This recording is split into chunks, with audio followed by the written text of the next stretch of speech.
Call to order the Natrona County Board County Commissioners meeting for Tuesday, May 5th. Can I have a roll call? Commissioner Coates, Commissioner Laird, Present. Commissioner Nicolason, Here. Commissioner North, Here. Chairman Mill. Here.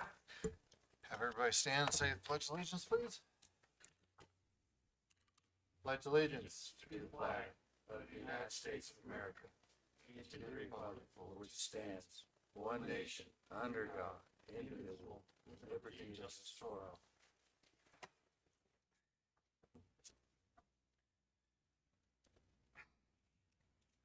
Alrighty.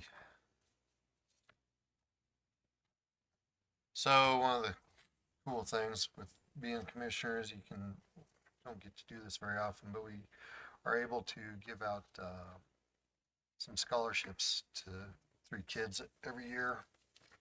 And there was quite a few of them. The selection was fairly good, and the choices were a little difficult. And I would like to thank everybody for applying.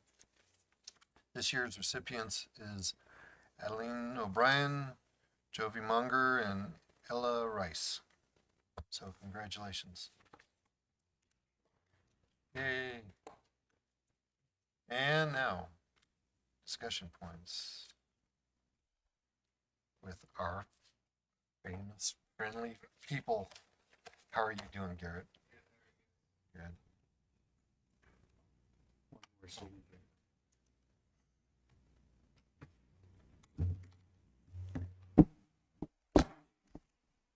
Easy now. I can fix it. Maintenance breaking things. That's fun. That's right. Every day. Alrighty, good afternoon. Thanks for having me in. Yeah, this week, month of April was really good to us. Got a lot of things wrapped up. We're running into the end of our fiscal year, so a lot of our major projects took that time to get finished up. I'll start with a couple of those. The air handler that we had trouble with that month of February, got everything tied back into the controls, and the new valve showed up. They showed up a little bit later in the week, but that air handler is running very smoothly. It's night and day difference on how well you can control the temperatures with the electric dampers and the electric heating and cooling valves against the old pneumatic system. It's a nice upgrade to what our old equipment has seen. The Townsend boilers are just in time to turn them off, but no leaks. Everything's been gone through. Heat exchangers cleaned. Couple igniters were replaced, but with those isolation valves being fixed, it's going to be a lot easier on us to keep that system going. I kind of mentioned in the it's the beginning of April meeting when we jumped into that project that we knew the acidity of the glycol in that system was pretty poor or pretty high.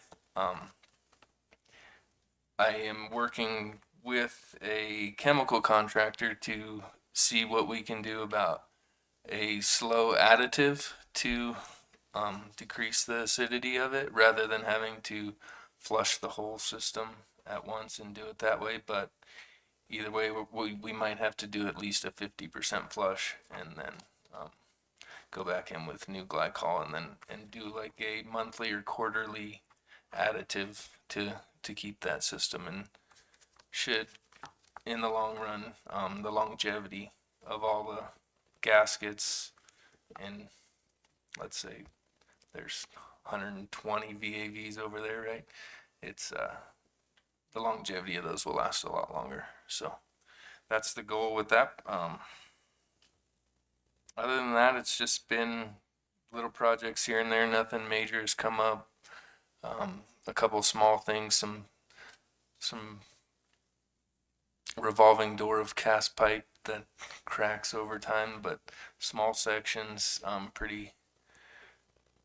the ones we're going to be tearing into this month are not in the easiest of places to get to, but it definitely can be done, and we're not too worried about that. And that's about it. I don't really have any major issues that have been going on. We've been kind of just status quo, getting what projects we had planned done, and then keeping up with the day to day and trying to make everything copacetic. Mr. Chairman, Yes, sir. Garrett, just for clarity, there was a lot of things that were brought up at our last meeting from the library. Mhm. And I know that you had said that a lot of that was addressed. Will you just kind of put that on the record as far as what has been taken care of over there versus what they brought up? Yes, sir. I can. Some of the HVAC issues that they brought up and the comments of the aging of those equipment has been replaced. We in the last year and a half we have upgraded 2 air handlers, 2 rooftop units, and put a new boiler in the basement. Yeah, some of the air handlers are still that old, but we're doing things in the same as we are in these old buildings where we're upgrading the components rather than having to tear out the whole thing, right? Like we're putting in new motors and new actuators and new valves and trying to extend the life cycle of them that way rather than sinking a whole bunch of money into all new air handlers and things like that. And this year we did get lucky. We didn't have a hard winter, but we were able to keep everything running. Nothing was major. The new boiler was perfect. I mean, we were fighting the old boiler every day, having to reset or fight parts or things like that. And the new one stayed running, and it's been good. Some other items that they brought up that haven't been addressed. The parking lot is in the budget to see that done this year. A few of the piping in some of the bathrooms that they worried about have been that those sections of cast that are easily able to get to have been replaced. If things arise like that, we do take care of them right away. We don't keep those bathrooms down for any extended period of time that we have to.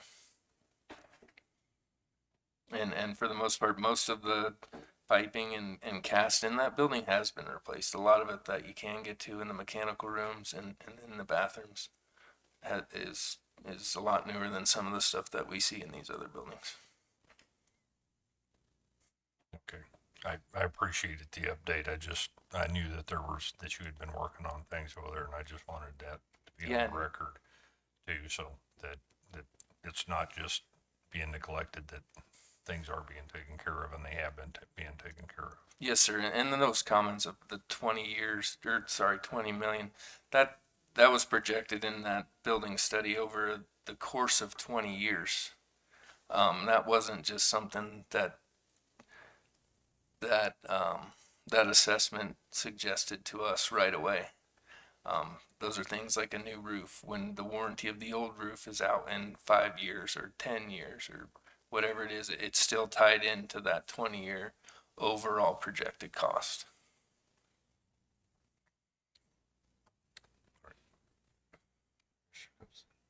Garrett, I appreciate your comments, and my understanding was that the facilities study that was conducted was to really provide guidance and direction for the facilities department and to help the county purposefully and cost effectively manage its portfolio of buildings.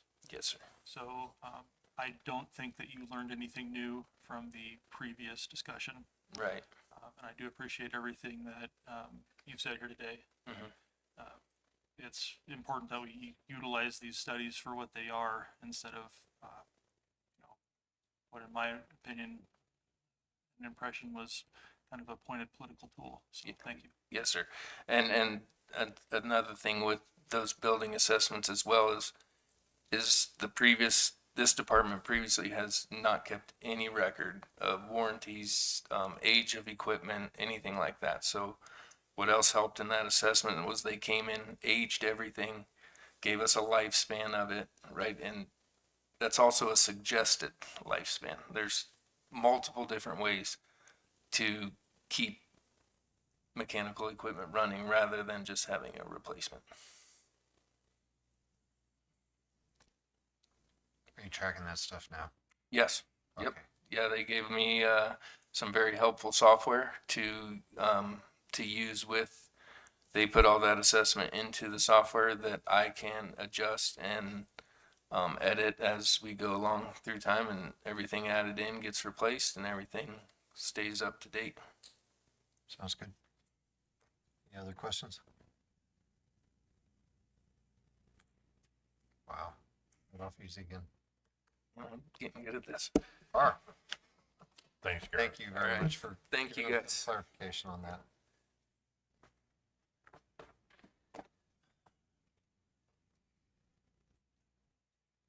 Welcome, Mike. Good, you guys? How are you?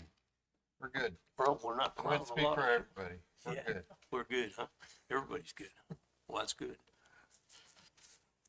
All right, some of this is kind of old news, but update on Buffalo Creek. I still haven't heard any more from water quality on the reservoir portion of that, so, or the game and fish for that matter. So we haven't moved ahead there on any progress for bidding that project out. Herbst gravel pit, same thing. I had correspondence with DQ yesterday. I haven't heard back from them yet, but they were trying to wrap up the permit for out there. And once I've got that in hand, we can put that project out for bid. You'll be amending the Ingberg Miller contract tonight for some more money due to the delays and rising costs. They've changed all their fees since 2022, so things are different. Gray Reef, I don't really have any more to update on that. Still in the process of going through all the stuff that they have to go through the flap. And well, I should hear some more on that here soon, but the new shop building, still working on the RFP to go out for that. Engineering. Squaw Creek, that project was supposed to bid last week, and I canceled the bid letting due to the influx of questions from the contractors that were trying to bid it. Put a number of addendums out last week, and we're still putting addendums out this week. They're gonna rebid it Thursday. A lot of controversy on how they're gonna get that job done, get people in and out, and, you know, some of the contractors got questions you never dreamed you'd have, and you have to answer every one of them in an addendum. So we're trying to go through that process.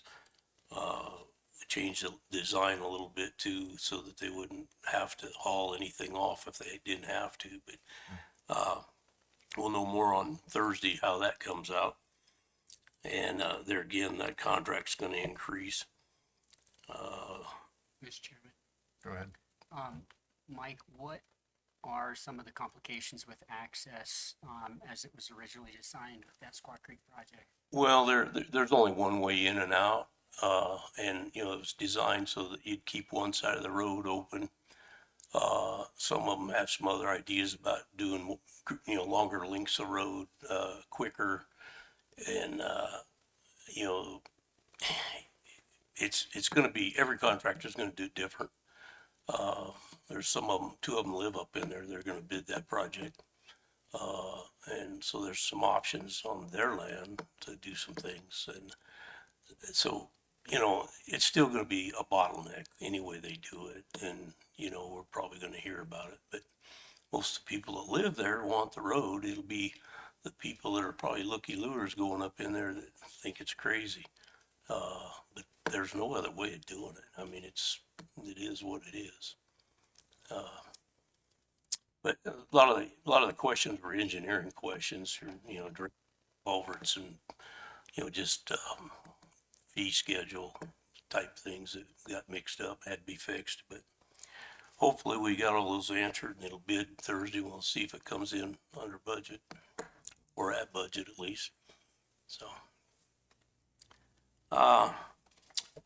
Badwater Bridge, that's still ongoing. Don't have any new stuff there. Same thing with the Gray Reef Bridge. YDOT's still working on the engineering there, preliminary. Ashley probably give a little update later, but road acquisition, we're still working on the ones we need to do. East End Road, one of them. East Salt Creek Bridge, we got confirmation that the party got their check over, well, sometime last week. I found out Sunday. I had to text him to find out if he got his check so we could get Worthington Lenhart started out there. And so Worthington's going to survey next week, weather allowing, because they got to fly a drone on some of it. And then we'll get started as soon as they get the stakes in the ground, putting a bypass in. All the materials sitting up there and equipment sitting up there. It's just a matter of weather permitting, getting down in that creek and getting something built. Done a lot of general maintenance. I listed the roads we bladed. We're still blading roads. We had pretty good luck with the moisture. There's still many of them that need to be done. We're getting some complaints on Coal Creek and Ormsby, which we just did 3 weeks ago. Man, people just won't slow down. They're driving 60 mile an hour out there. And it just beats that road out. That first 2 miles just gets ate up. Working with Spectrum, they're also working with the power company, to go up the mountain with the power line and Spectrum at the same time. I'm hearing kind of two things. It might happen and it might not, but they're going to do a lot of roads and then a lot of off stuff system to go with the power line up there. So that's going to be interesting. All that's going to be bored, and I've given them the permits to go under our roads, but I don't have anything to say about all the subdivisions and everything up in there. Then we moved a fire truck, CM2 truck, out to the Banner Ranch, and recommending to remove the burn restrictions tonight. And that's really all I've got. Questions? All right. Wow, gee, Thanks, Mike. thanks, Mike. Thanks.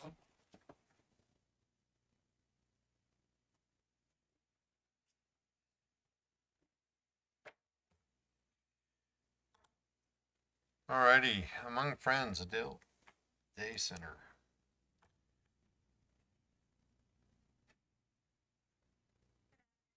Good afternoon. If you could introduce yourself and you're representing why you're here. all Yeah, that jazz. I am Becky Bozis, and I'm the owner and president of Among Friends Adult Day Center. I just came today to introduce you to the new resource we have in town that will be opening in the next 2 weeks, if everything goes well with the State Department of Health. We've passed our first inspection and have just a few minor things to take care of for the next inspection that I hope will be next week. You have the brochure in front of you. The website is up. I just wanted to kind of tell you a quick story about it and just let you know that it's here. My mom and I are both nurses and 35-year nursing careers, each of us. She's retired, but she was a clinic administrator at the University of Wyoming Family Practice Residency Program and the Community Health Center. And I spent most of my nursing career in the neurosurgical area of things with brain injury, stroke, spinal cord injury, such. And we have noticed a real gap in services in our community for the older individual or people with dementia or Alzheimer's. There are beautiful, we have an amazing senior center for people who are independent and can go enjoy those services.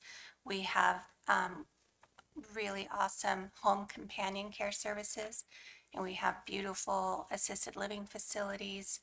But there's something in the middle there that was missing for our family member.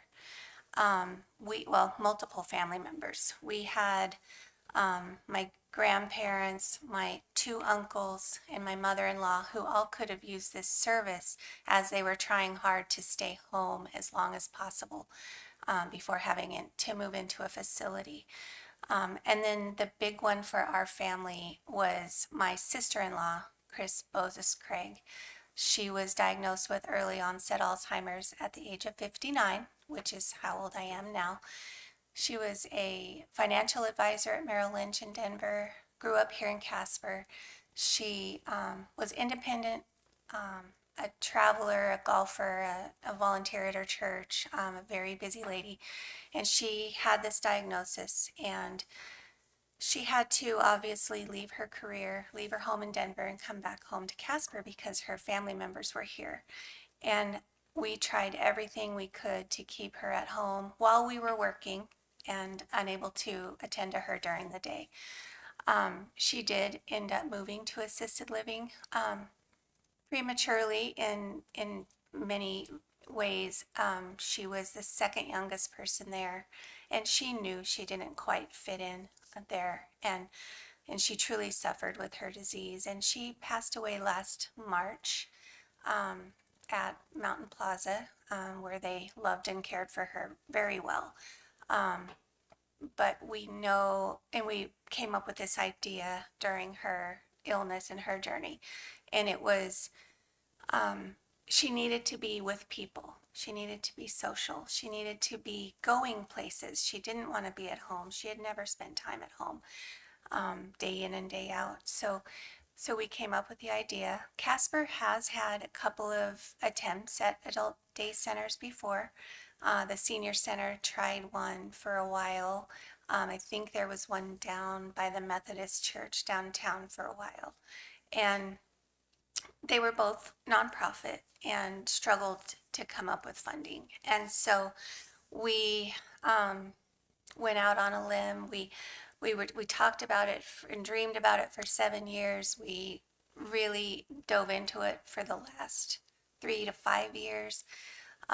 2 years ago, we decided to join or enter the Startup Challenge, the Advanced Casper Startup Challenge, just to see what that would be like. And so from that point on, when you start talking about a dream or a goal and telling people about it, then you're more motivated, I think, to keep moving forward. So we did, and we made the top 10 of theirs, and we presented the business. And what we were told, our feedback was, you're ready to go to the bank. Just go for it, which we did do. I found a banker that believed in it, and helpers in the community, and just by complete pure grit and determination, we have the building renovated, purchased a building, the old True Care building on South Poplar Street, just 3 doors south of Walgreens.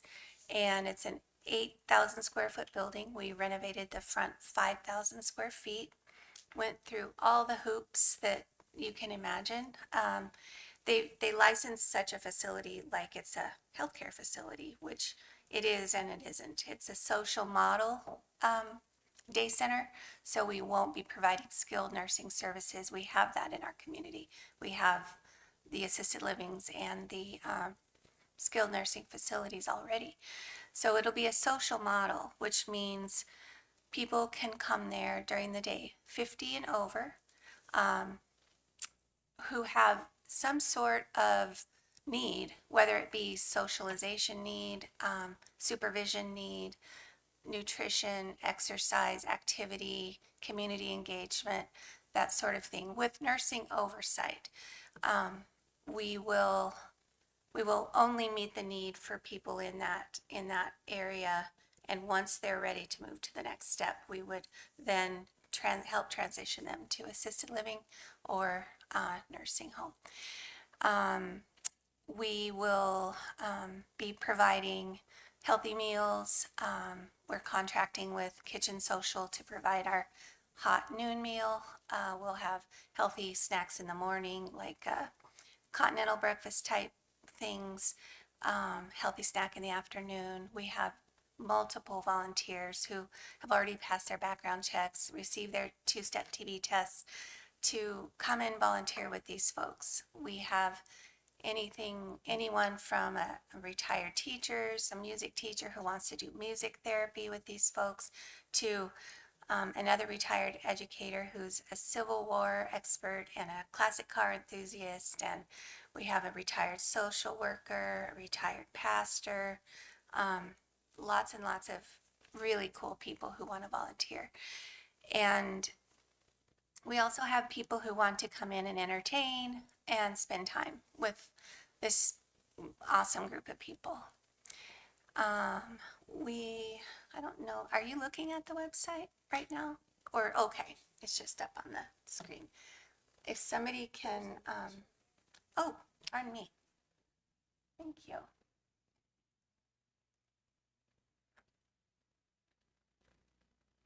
Yes, I mentioned my mom and I's nursing experience. We will be providing the health conscious care. We will be monitoring our clients. We call them members because we're offering memberships rather than patients, or we don't like to call it daycare. It's a day center. But we will be monitoring them for decline or illness, and providing that gap for their families to access the doctors, the nutrition, local activities. We will be transporting them on outings too. The Visit Casper organization has a big bus and a driver and the insurance, so we'll be utilizing them until we can purchase our own van.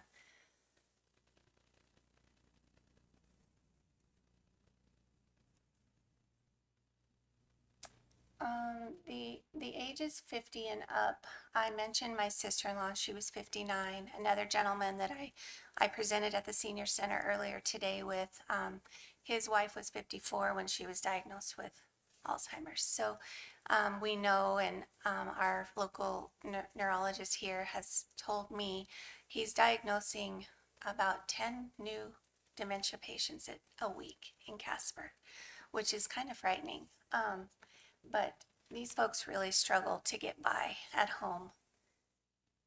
Not very many people would not meet our criteria. Obviously, if they're abusive, if they're aggressive, have a history of violence toward others, alcohol or chemically dependent at the moment, struggling with those issues, they would not be meet the criteria to come.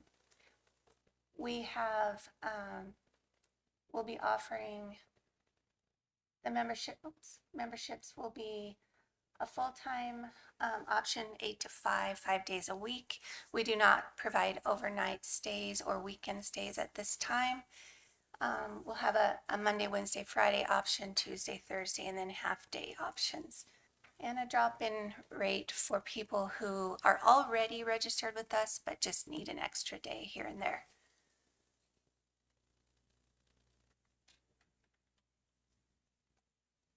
The facility has undergone a major transformation, which quite frankly, if I had realized how difficult that would be, it may not have been happening.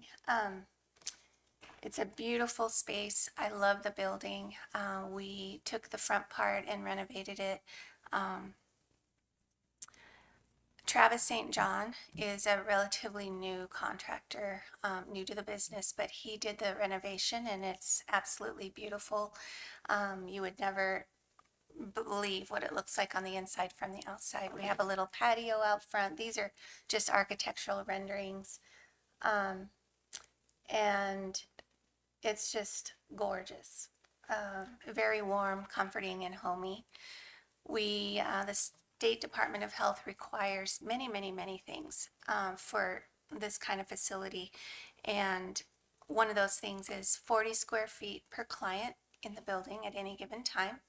one toilet and sink for every 8 people in the building, a resting area for every 8, one for every 8. And so we have enough space to provide services for 56 people at one time.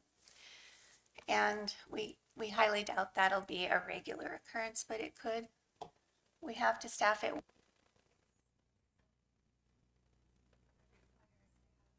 Grab that other mic, would you? There you go.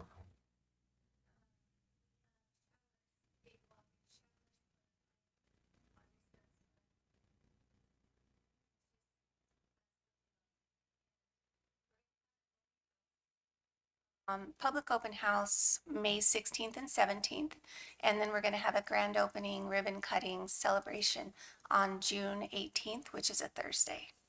I would invite anybody to come and see. Do you have any questions? Looks very nice.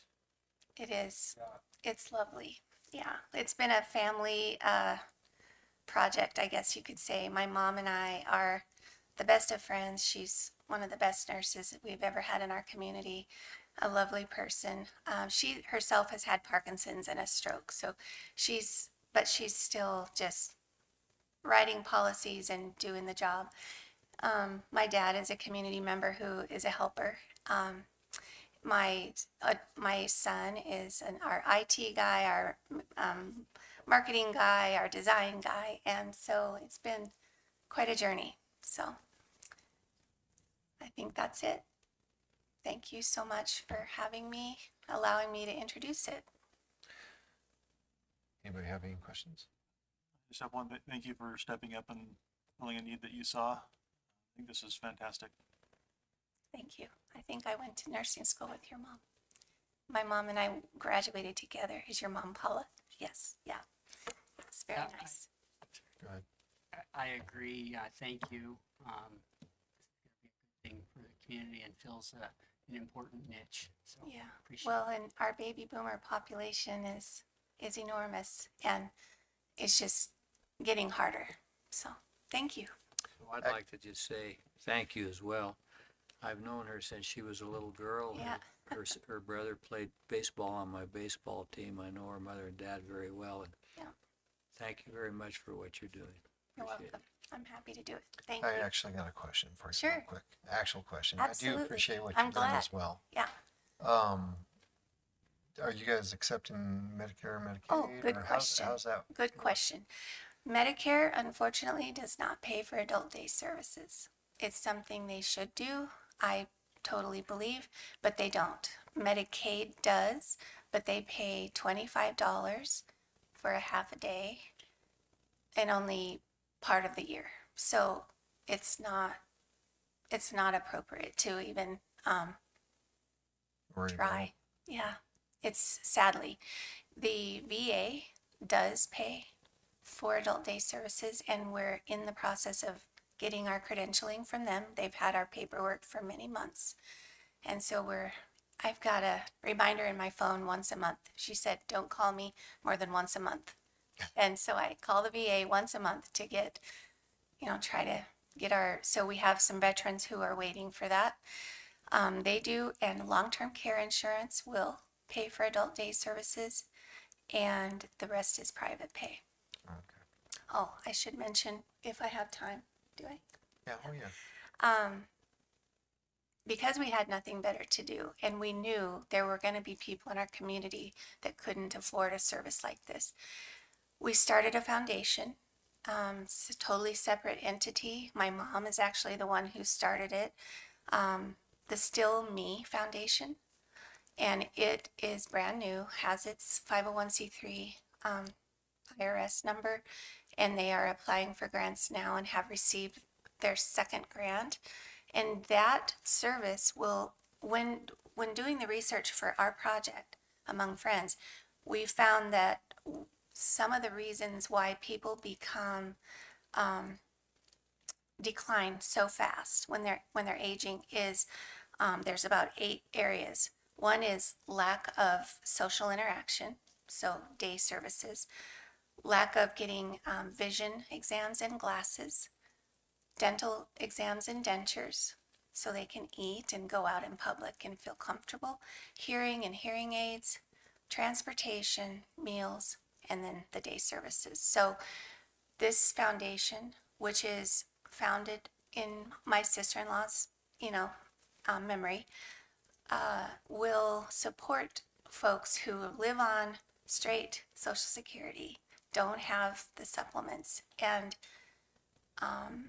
need those things. And so once they get their budget up to where it needs to be, people who come to us and need support or scholarship for our service can apply. And if they qualify, they can help get some funding for it.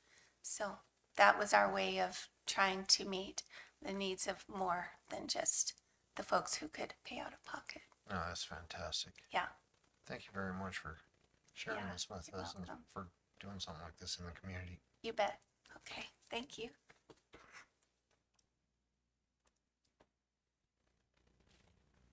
Sabrina.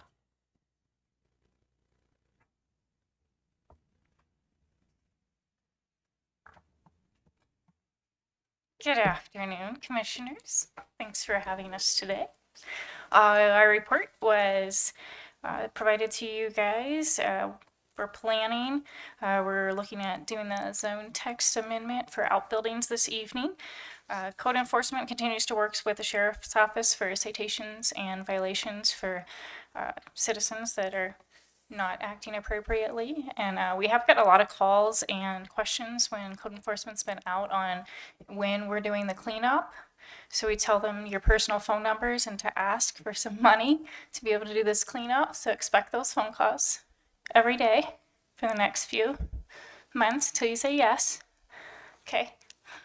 We're planning on zoning has 3 cases next week at their meeting. Subdivision regulations are coming along. I do anticipate being able to get a draft to you all by the end of May. Waiting for a couple of addendums that we have and some other reviews on that. And it is a very rough draft, but it's a draft, so it needs kind of looked over. And then we did meet with Prometheus a week and a half ago for the first time, kind of just had initial conversations on what that looks like. They've now looked at putting a power plant and a man camp in Natrona County with the data center in Converse. So just kind of doing some research on that at this point. And then I'll have Brad do his building permit. Commissioners? Not a lot to talk about in the building department. We did finish up with the BOA meetings on the adoption of the new NEC. And then we went through the test. It's working.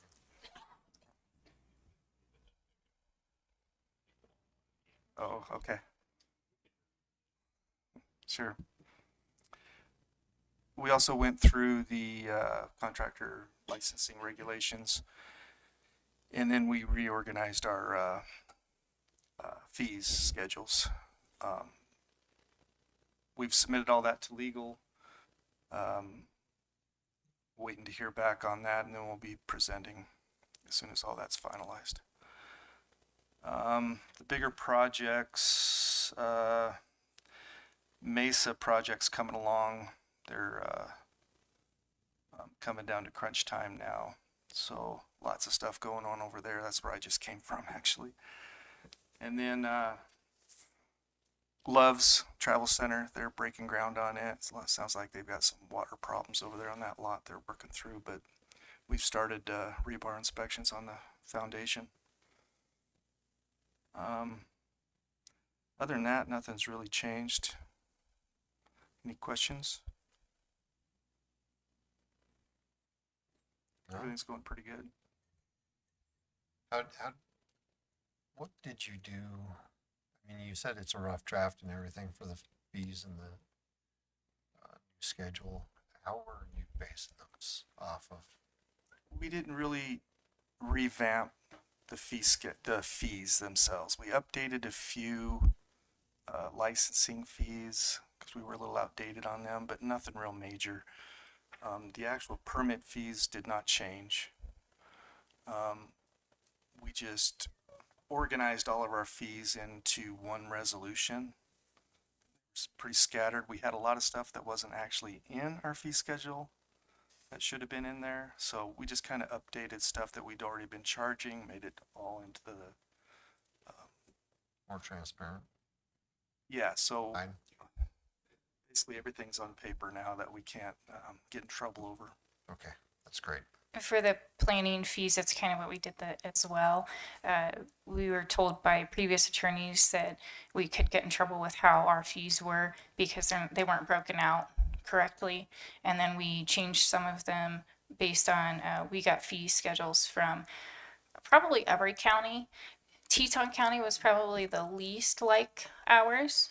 They had a $16,000 fee for consulting with them, and wasn't real sure you guys would go for that, so I just forfeited that opportunity. But Good decision.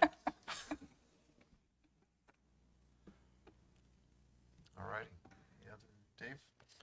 I was just gonna say thanks for everything. I know going through, there's been a lot of stuff that has been gone through in the last year and a half or so, and I appreciate it, and I appreciate the input that you're not just going through and doing it, but you're actually listening, you know, to what the community says and what needs to be done and how it needs to be corrected. And I do appreciate that immensely.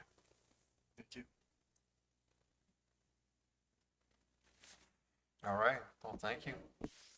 I'll be back. No, you won't. No. We got deputies for you.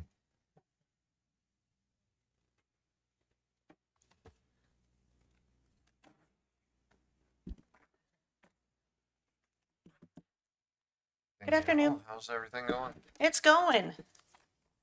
Snowing.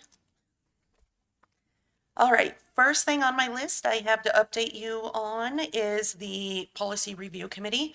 We are on schedule. We have finished chapter 1 and we're starting chapters 2 and 3. We're going to meet late next week on those. I know the commission wanted to see our progress as we went along. We've kept notes in the document electronically in Teams. If you want to see the discussion points as we've gone through, I can add you to the Teams channel.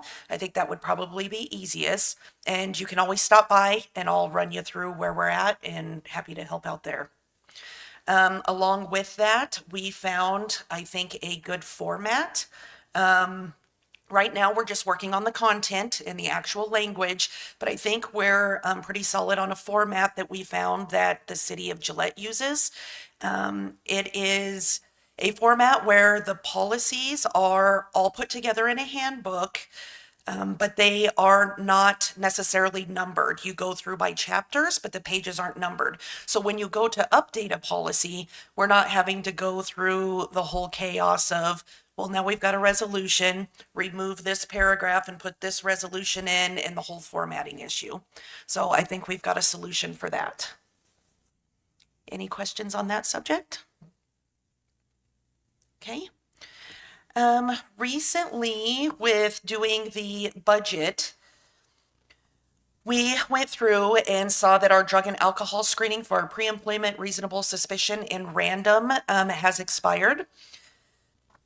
With that, we would like to go out and do an RFP for those services. We spend about $12,000 a year on those services. And I can say that the company that we are using right now has been bought out. There's other companies in town that would also like to solicit us for their services.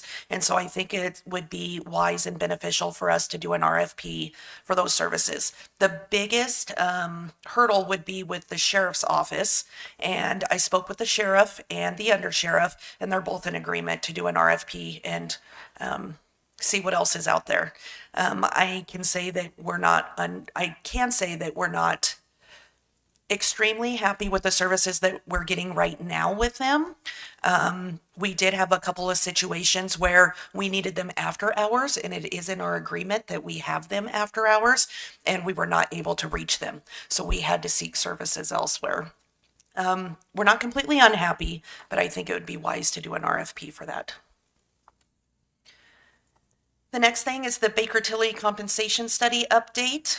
We will be meeting with you commissioners to answer any preliminary questions before our June 2nd meeting. That's when you will get the final report on that. The peer report is also being completed so that we can share those results with our peers and those who helped with the study and provided their market data to us and contributed to the study. So that will be going out as well. Insurance assessments for the year for for our property insurance. It has increased. Last year it was $689,869. It has increased to $703,379. I can say with warm that across the board in the entire pool, our property insurance did decrease, surprisingly. However, with the health department addition of the $60,000, ours increased this year. Liability also decreased by $18,000. Last year we were at $392,600. This year we're at $374,012. The fair and rodeo event insurance increased by $1,500, and our cyber insurance has dropped by $2,000. So those are initial assessments, and that's great news. I will be at warm meetings on Thursday here in town. It's our quarterly meetings, and they're in Casper this time, so I will have more updated information with that. But these are not to exceed numbers, so I do not see these assessments changing before the budget. For bonds, we as in you, the Board of County Commissioners, need to set the bond for the treasurer. So per statute, it says that the Board of County Commissioners are the ones who must set the bond for the treasurer. What we have previously done with the treasurer is set him at $100,000. This was before the rest of the bonds increased. So if you remember, in 2023, that statute changed. Previously, the assessor, the clerk of district court, and the coroner were all bonded at $10,000. That statute changed, and now they must be bonded at $100,000. So we previously had the treasurer increased at a higher level when they were all 10,000. We had him at 100,000. So for the next year, we need to discuss increasing his bond. If you want to increase it, you don't have to, but typically, and in the past, historically, I guess is what I should say, we had set the treasurer at a higher limit. What I have done is ask some of the other counties what they have done for their treasurer. What the statute does say is that if for any reason the bond has not been approved by the Board of County Commissioners, the bond may be approved by the county clerk, but final approval must be given by the Board of County Commissioners at their next regular meeting. If the Board of County Commissioners has not prescribed the amount of the bond, it shall be not less than the total amount of taxes levied for the year. So I am waiting to hear that number back from Nick on what that yearly amount is. So we need to get that set so we're not stuck with that number. Chairman, would you like me to bring that information back next meeting? If you would, please. Okay. Alrighty. The risk specialist has submitted her resignation, so that position will be open. Okay. Jill, Clerk of District Court, has contacted me and requested that I sit on an HR panel at Waco, September 22nd in Laramie. Any thoughts on that?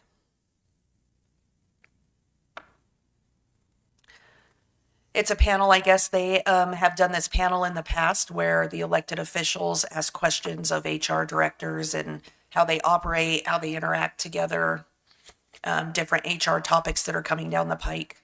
And Jill has asked that I participate. Mr. Chairman, Go ahead. do you want to? Sure. Is it just a one day? deal? Yes. Yep. It's fine. Okay. And besides stuff for executive session, that's all that I have today. Any questions? Questions? Okay. Looks like you're good. Thank you very much. Thanks. Yeah, actually for the amounts, you could email us and then we can have that discussion next meeting Okay, rather than just waiting for the next meeting and whatnot. give you a heads up. I can do that. Okay. All right, thank you.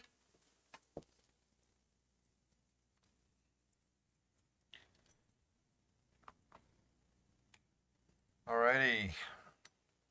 County attorney. Alright, well, I mean, I give you guys updates every BOCC, so a lot of this is kind of what we've been discussing. But, so we did a test run of the DocuSign. I think everything worked out pretty well, so we're going to start implementing that for our contracts.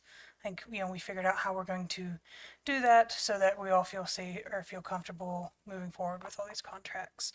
And doing the electronic signatures, which I think will be a lot faster than doing the hard copy signatures.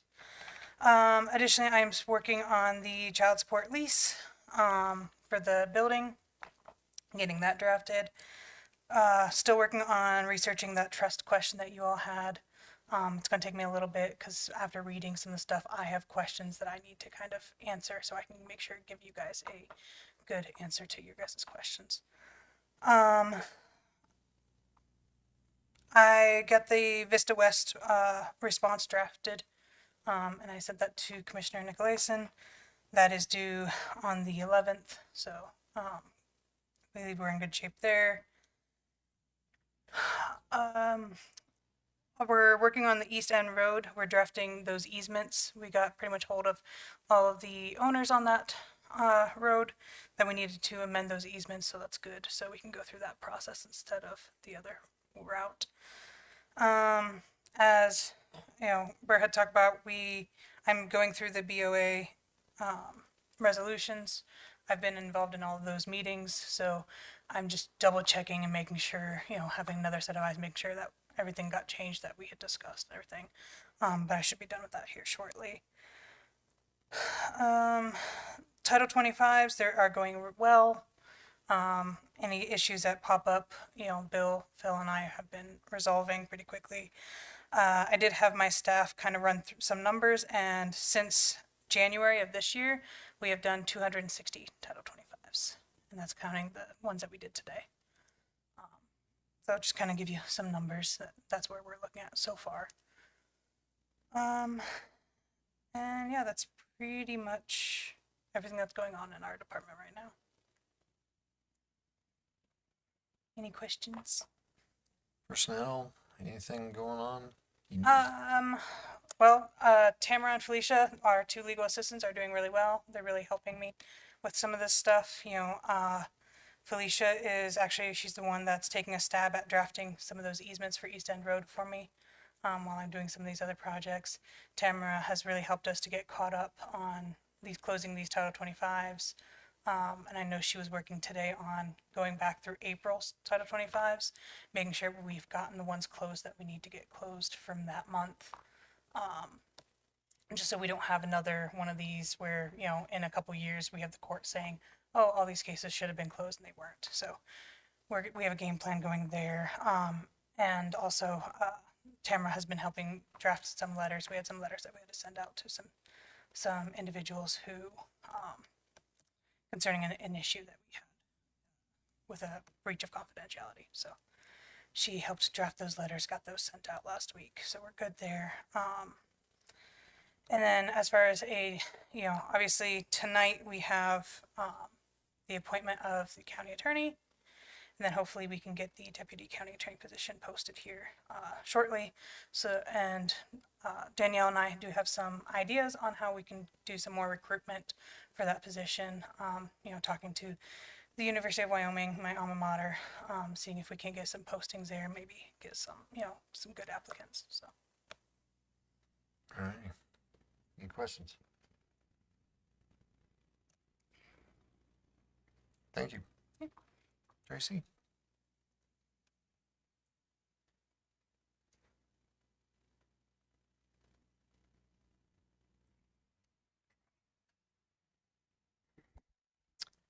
Mr. Chairman, Commissioners, in March, you were presented with a letter requesting a salary increase for the As stated per statute, elected official wages must be set by June 1st of this year. Therefore, the reason for this discussion now, before budgets have really begun. As you can imagine, this is being discussed across the state, and I'm asking that this resolution to set these wages be set on the May 19th meeting agenda. I also have the letter, if you have misplaced your copy, if you would like another copy. And the letter details the considerations that led to this request, but I will also add a few things. Statutory duties, reporting requirements, and operational demands have grown significantly. In addition, local government responsibilities have expanded, such as legal compliance, budgeting, elections, cybersecurity, which require the elected officials to oversee more complex operations, technology systems, and staff. Due to proposed wage increases from our wage study that we feel is paramount and desperately needed in the fiscal year 27 budget discussions, we took a careful and responsible approach when requesting the increase, which is spread over a 4-year period and represents a very small portion of the county budget. So our calculations, the first year we asked for 12%, which was based on what employees had received the past 4 years. And then going forward, the next 3 years would be a 2% increase, which is in line with the Baker-Tilly wage study increases for the year, for their yearly increases. With that, I'll stand for any questions. Questions? Or if any of my other fellow electeds have anything to add. Commissioner Coates. Madam Clerk, are there any discrepancies in the amounts requested by any of the elected officials, wildly different amounts?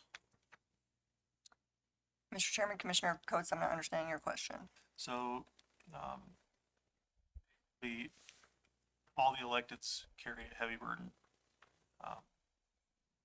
More so than the commission, you guys have your own individual departments to run. Are there any widespread discrepancies among the electeds that any particular elected would like to address for the public? Mr. Chairman, Commissioner Coates, the one difference would be the salary, or the sheriff's increase salary. Ours would go to 128.8 and his would go to 140. And I can let the sheriff speak to that if he wishes. Any further questions? Sir, you want to come on up and you want to address us? Notice that the treasurer isn't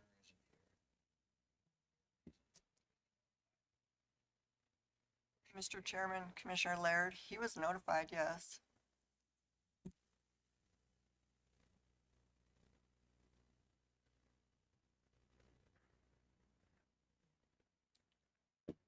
Afternoon. Good afternoon. Mr. Chairman, Commissioner Coates, I'll try to provide you an answer to your question. And this is it's actually an uncomfortable topic to talk about. With the statutes mandating that the elected official's salary is set before the budget time. So essentially you're talking about the elected officials and running an office, potentially getting a raise before it's decided if the people we work with get raises. So, I think that's worth saying. As far as discrepancies among pay, we had this conversation, the clerk and I visited about it quite a bit. Historically in Natrona County, there has been a little separation. From my viewpoint, I try to look at it objectively, as not as my pay, but the pay of the office and the duties and responsibilities of the office of the sheriff. And some of those things that stand out primarily in Natrona County is the size of the office of the sheriff. with 159 employees. The amount of the budget being close to $20 million. And then the fact that a sheriff's role is 24 hours a day. And we don't hold normal business hours. And in fact, it does take after hours leadership and guidance and direction frequently. So those are just some of the things. I think, you know, again, that's also kind of an uncomfortable position to be in, to try to justify why one position would make more than another elected position. But I think if you look at it objectively, not just the criminal and civil liabilities that the sheriff holds, but just the fact that the size of the office, the amount of the budget, and you know, what it takes to manage those two things. But certainly, you know, it's humbling, I think, to even have that discussion. But that's some of my thoughts on it. Why there would be a justified discrepancy in the pay, why there would be a little difference. But certainly respect all the elected officials here in Natrona County, and everybody does a really, really great job. So it's, you know, it's a hard conversation to have, I think, but that's my thoughts. Stand for any further questions. Sheriff, I appreciate that. I do recognize that you have a very complex role. You have patrol, you have detention, and those are steeped with all sorts of requirements, not just local, but federal. So thank you for acknowledging that, and thank you for the explanation. I really appreciate you acknowledging the position that I'm sure all the electeds considered in the fact that, you know, your raise is considered before the potential of the staff. So thank you for acknowledging that. Appreciate it. Further questions?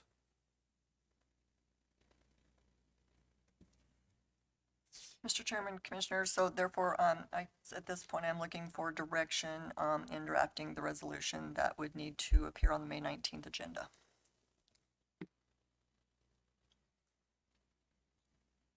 So, open this up for discussion.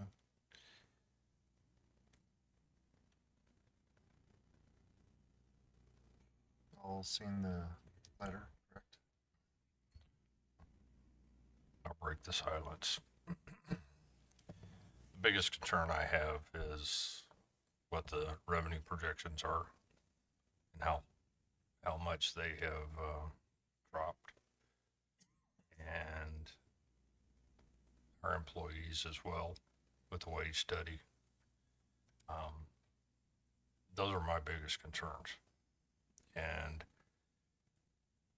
I do remember how bad the commission got beat up 4 years ago for authorizing raises when we were kind of tight at that point in time. And I just, you know, that's my biggest concern is what are we going to do for the employees? And I realize that the electeds haven't had a raise, and you can only ask for one every 4 years. But the 12% is a little concerning to me. And I know as the overall scheme of things, that's a pretty small amount. But as far as the perception across the board, that's where I have a lot of concern with it. So, Mr. Chairman, All right. thanks for coming in front of us and for your letter. It is a hard conversation to have, and it's a conversation that this commission needs to have about what its salary is going to be. It's the BOCC's salaries were increased from, I believe, $25,000 to $35,000 4 years ago. It's a bit uncomfortable. I said 4 years ago that the salary shouldn't be so low that top talent doesn't want to apply. We've had this conversation before as a commission in looking at some of our department head positions. And it's a challenge. We want the best people to be serving our public from top to bottom, from the clerk, the brand new assistant that starts at any of your offices or our office, to the folks that have been here for 30 years and to the folks that are department heads and elected officials. So I get that.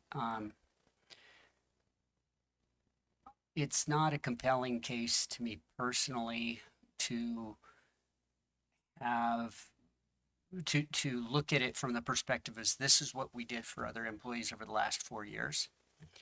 And the reason for that is because we were being both reactive some years and trying to be proactive where we could, and we're trying to do our COLA, and then we don't have money. So we may have preferred to increase those salaries by not 12% in total, but by 15 or 20. But it is what it is. I think that there needs to be an increase at the very least of an amount that's somewhat reflective of COLA, consumer price index, inflation. That kind of stuff is real. And my mortgage payment is, a monthly expense that I have just like it is for the other person that works for the county that has a mortgage payment or utility expense. So I get that. I think we do need to do an increase. The only other thing I'd add at this point is that it does make sense in my mind for the sheriff's office to be for there to be a discrepancy with other elected officials for some of the reasons, Sheriff, that you mentioned. The realities of your office, the realities of the responsibility and the liability. So that makes sense to me, and I would expect that there continue to be that office be the higher than some of the other offices. Thanks, Mr. Chairman. Yes. So, I feel that all the electeds put a lot of thought before they would sign their names to a letter. I would hope that at the very least. And that said, at the amounts that were requested, I can appreciate that and I can get behind that, with the understanding that all the electeds know how fragile leadership can be. And it's important, I think, for all the electeds, including us up here, to reflect on our leadership in that regard. And if you've reflected on the fact that advocating for yourself, knowing that it's before the employees and that there is, the potential for anything to happen budget-wise, and if you're comfortable expressing that, then I can support it. Dallas. So I don't think it is a difficult problem. I think we get a pretty good grasp of how much money we have. I think I have a pretty good grasp of how important all of our elected officials are, how long, some of them have been here a lot longer than other ones. Same thing with our employees. And when I take a look at it, I look at the fact of what we can afford to do. There isn't anybody questions, Sheriff, that it's a 24-hour job. And I've always said people who carry guns should make a little more money than people who don't have to carry guns for various reasons. So it isn't a matter for me to pick among personalities at all. It's a matter of how much money we've got and how we can disperse it fairly to all of our elected officials and all of our employees. So the hard part is to figure that out between now and the time we have to do it. Because I'm happy with all the elected officials. I think they're great. They're doing in Natrona County a great job, and have since I've been on this commission.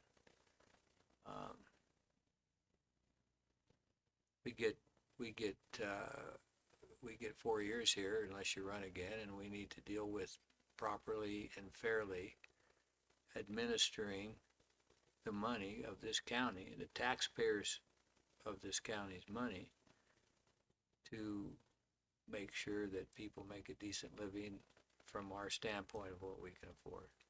Whatever, what I've said, I'm not even sure truly what it means, but I know we've got a little elbow grease to put in on this thing before we get a decision made. Mr. Chairman, Commissioners, if I may, a few other items for reference. So during the compensation study, it has become apparent that the majority of your directors and department heads, which we feel are support staff, which we greatly need and are very thankful for, but the majority of those positions are within market. So I think that kind of gives you a little indicator of where we're going with this. And then also across the state, a couple counties have already made their decisions, and you know, we're talking about a $25,000 increase for Sublette County and over $25,000 increase for Lincoln County. That was requested and approved. So I feel that our request is very conservative, if you will, not to beat that word to death, but that's why we did take that approach, because the market study and the proposal that we brought to you when Baker Tilly did their presentation is very important to us as electeds to retain skilled staff that we need to run these departments efficiently and effectively. Thank you.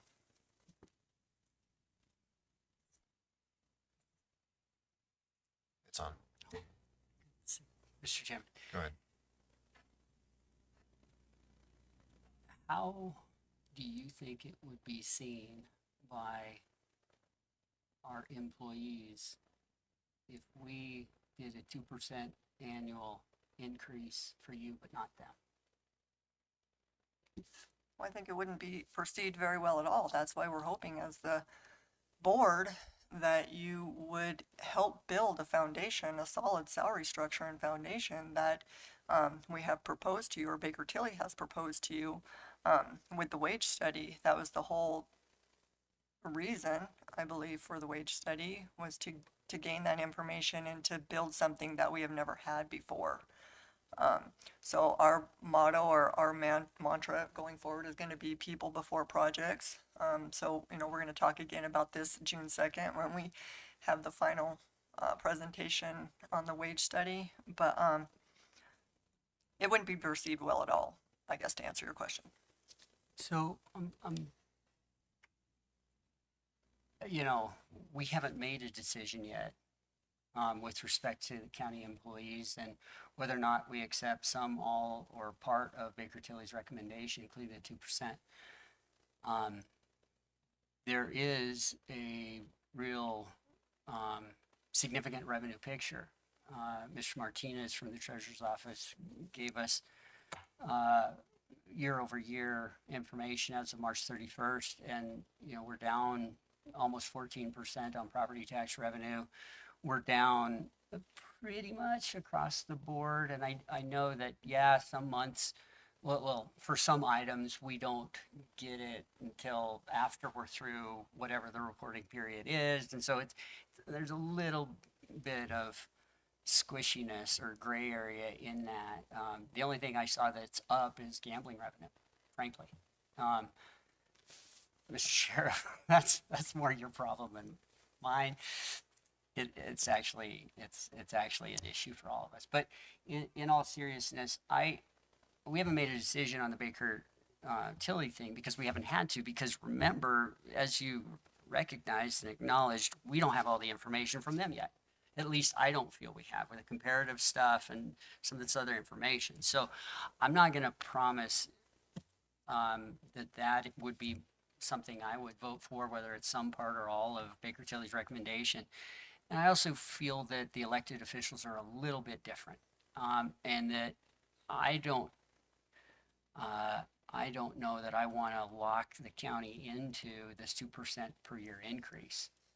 My preference would be, I think, which is what I did last time, and I don't know what commissions did before I got on, but it is what it is for the offices, whether it's this office, commissioners, or your offices, and it's set every 4 years because that's what the statute says. So at this point, I'm not as comfortable with that 2% increase for elected officials, but that's just my thought. Mr. Chairman, if I may make a comment, thank you, Commissioner Nicolason. You know, again, this is a hard conversation, and we did, as elected officials, meeting about this, talked about some of those realities, you know, and that is a very uncomfortable position to be in. It's even uncomfortable for me to sit here and talk about it. But I have visited with my employees and explained the importance of the state statute and that there has to be checks and balances even for elected officials, and that's why the statute exists. And the legislature put checks and balances in place, and then the commission sets those elected officials' wages. That's very important, I think. And they also understand that the elected officials do not have the opportunity to have COLAs or market adjustments midterm, and they also do not receive bonuses or any other benefits that the commission sees fit to extend to the county employees. So, you know, some of that's education on my side to try to explain to them, because I don't want the perception to be that as the leader of my office, that I'm happy that I would get a raise, or the sheriff at the time would get a raise, and then the employees might not. But then if that were to be the case, there's always an opportunity for the next budget to put another plan in place and try again, where the elected officials don't have that opportunity except once every 4 years. So what we did was, on the conservative side, look at how this would relate to employee wages, so we're not just throwing a number at the wall. And it would also reduce the possibility of compression if the wage study was put into place. Unfortunately, statute requires that the board makes a decision before the budgetary decisions on wages, and we understand that. Hopefully some education can mitigate that if it doesn't play out properly, but again, I will tell you that I'm in favor of option 2. It's not the cheapest on our wage and compensation study, but it is consistent. That implementation philosophy is consistent with what the sheriff's office has done for 25 years with our wage study, or with our step and grade. So how I would undo that to go with another option, I'm not even sure. But you know, again, I know there's a dollar amount attached to that, and I'm certainly sympathetic to all the challenges that we have. And you know, I've tried not to put in any equipment request with our budget, and try to keep it very simple, and really keep the focus on the people before projects. I mean, it's kind of a cliche saying, but essentially that's what we are. You know, I can't do much as a sheriff without people to help fill those statutory duties.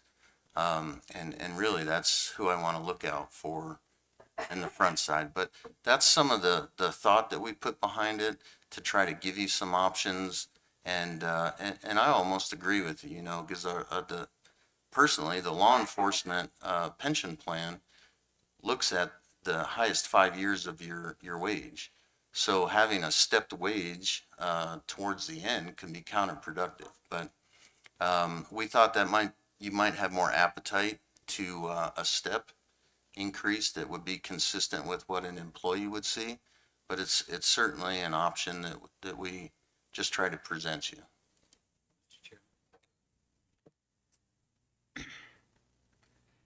I'm trying to get this more simplified, Sheriff, at least for my mind here. I think we ought to give the raise that's requested. It's agreed to, if we have the money. I don't need to say anything more than that, really. I know what a great job Tracy's done, and and her sense of fairness for all employees. And every job is different. Every job in our county, if we don't have a guy removing snow, if it snows anymore in Wyoming, they're all out there working 24 hours too. So if there is a hard part, the hard part is for me because I really respect all of our employees and our department heads, and I want to treat them fairly, period, the end. And it's going to be the size of my wallet, just like it is at my house. So Tracy, what For are me. you asking for right now? Excuse me, Mr. Chairman, Commissioners. Again, I'm asking for direction on how this resolution needs to read for the May 19th meeting. We could always have a special meeting at the end of May, if that's the pleasure of the board, so they can discuss it more. We also have a special meeting May 12th. Is that correct? So we do have some options. Certainly, not wanting to shove anything down your throat and want this to be considered methodically. So we do have some other options other than May 19th.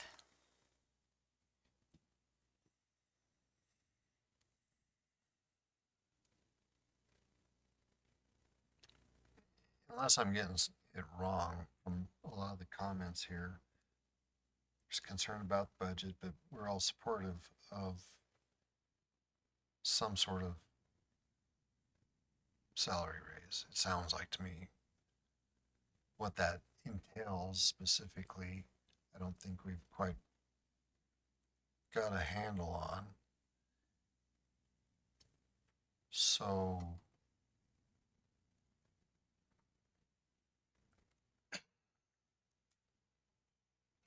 think I'm not, this being a 4-year raise, basically, you're sitting there at the same one, you're not getting any COLA, you're not anything. I'm not opposed to it. I'm concerned about the budget as well.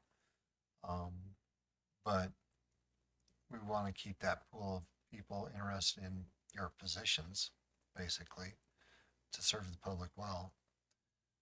I'm not opposed to the 12 myself. Dave? I just think that's a big jump, and don't misunderstand what I'm saying, because for 2 years I was the lowest paid commissioner on this board too, by a pretty substantial amount. So I don't disagree, but having a $5 million projected hit this year is a huge hit. And I also understand that we need to take care of our employees and stuff like that. And there's, putting projects after employees, we discussed that last year and everything else. But there's also some things that we don't want to get back into the same boat that we were in, that there are some projects that we have to take care of. We don't have any choice, because they have been neglected for years. And you guys know this. You know how much work we've done on the detention center and on the Hall of Justice and other buildings around this county to bring them up just so that they would where they needed to be. So that, fortunately, I think we're getting a handle on that. But I don't. Be a good increase to you.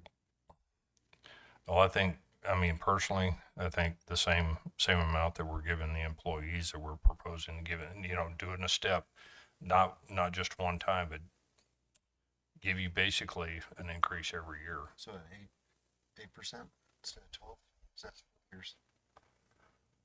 Well, I don't know if you can ever play catch up that much. And looking at what I hate to see us try to compare what we're doing to Sublette County and Lincoln County, because Sublette County is flush. That would be like us comparing us to Campbell County too. So I think that's a big jump. Even 8, I think, is a big jump right now. I do agree that we need to do a staggered and give you something every year. But I don't know what that number is right now. And I'd like to look at the numbers a little bit closer and just see exactly where we're at and what we're projecting as far as our overall revenue is. And I know it's because of the statute, we're put between a rock and a hard place.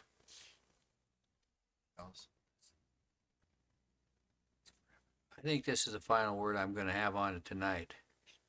I'm in favor of the 12% if we have the money.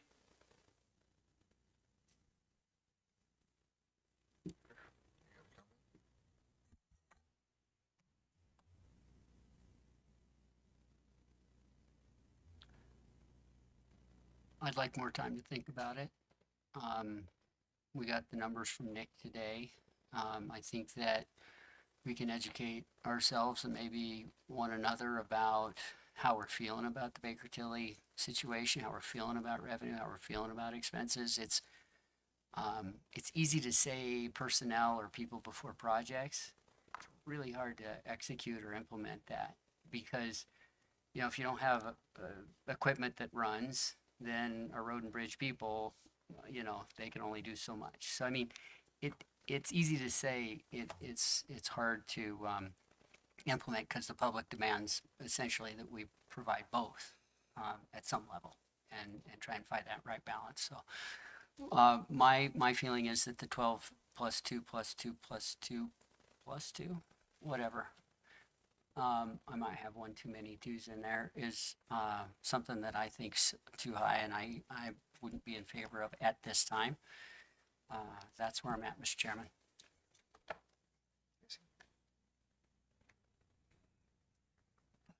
Seeing as we're going to be meeting on the 12th, I'd like to bring this back up on the 12th when we have a little bit more time to digest it. We can look at those things, and that still meets the real urgency that the clerk has brought to us. So that would be my recommendation. Okay. So the 12th, we'll come back to this. Okay. That means everybody's got to take a look at Nick's numbers and we need to actually do some thinking on this and not wait till the 12th. Okay. Thank you. Thank you. And thank all of you for coming in.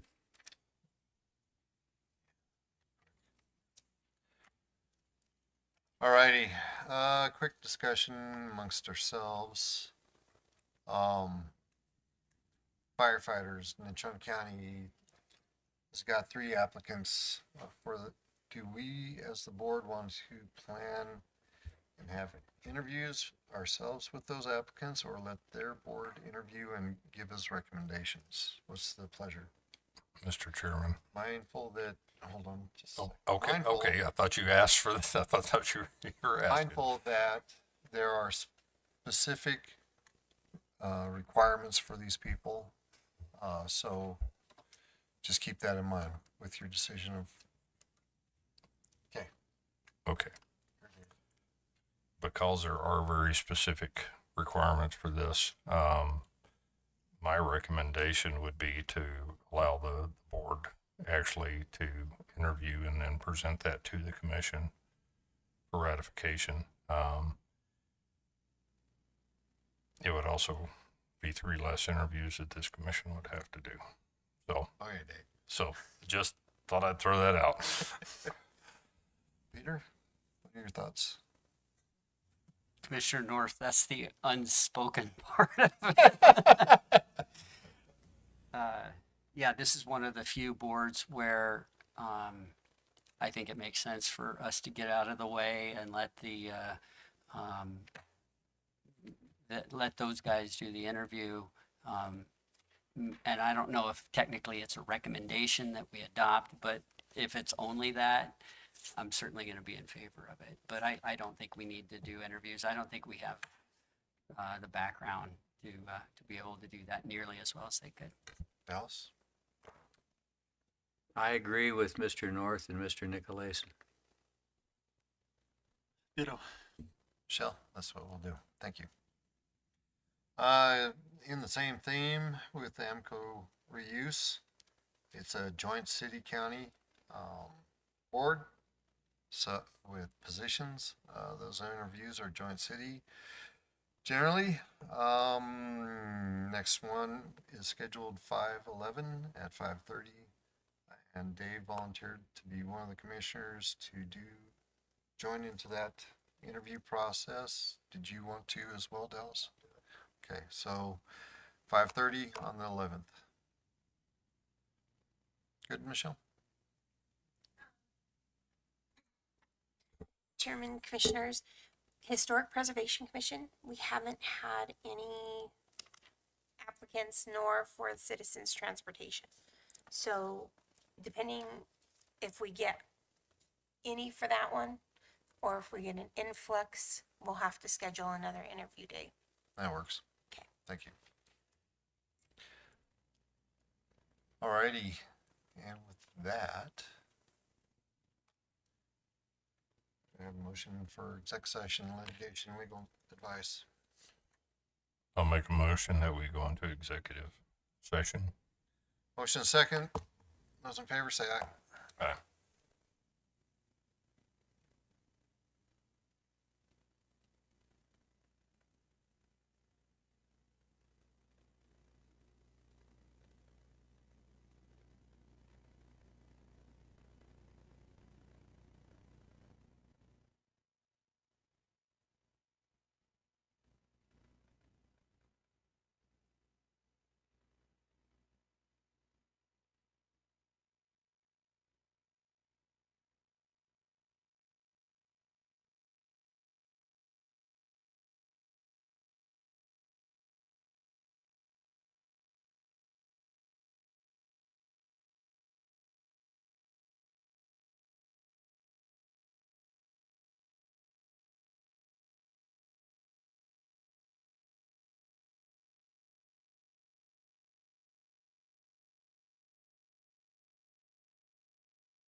All right, are we ready?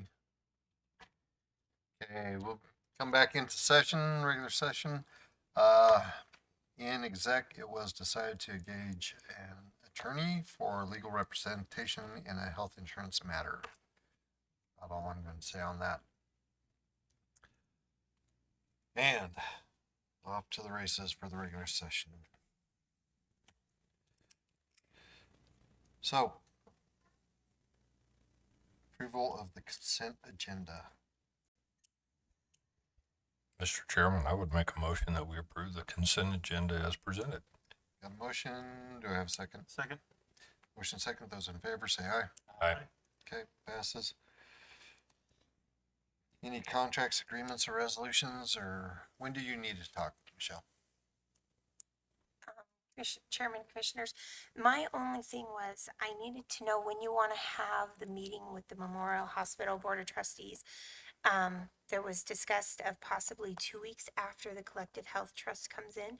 So they come in on the 16th, and 2 weeks after that would be June 30th. So that would be keeping it with Tuesdays, but what works for you guys?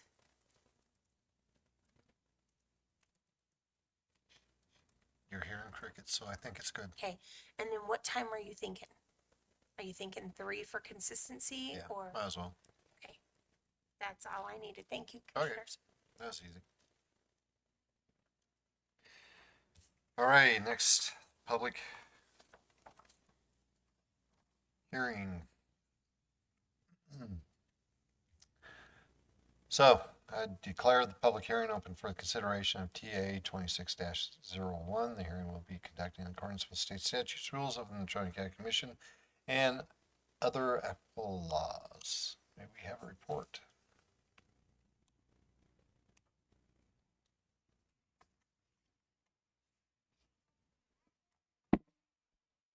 Thank you, Mr. Chairman and Commissioners. I was told to speed it up a little bit tonight, so we'll be. No, you can slow down. Dallas doesn't need a burrito. It is Cinco de Mayo. Okay, this is requested text amendment by the Planning Department to create section 4.08 dot 15 outbuildings. The table of allowable uses outbuildings section will be created to include areas where this use should be permitted by right or by conditional use.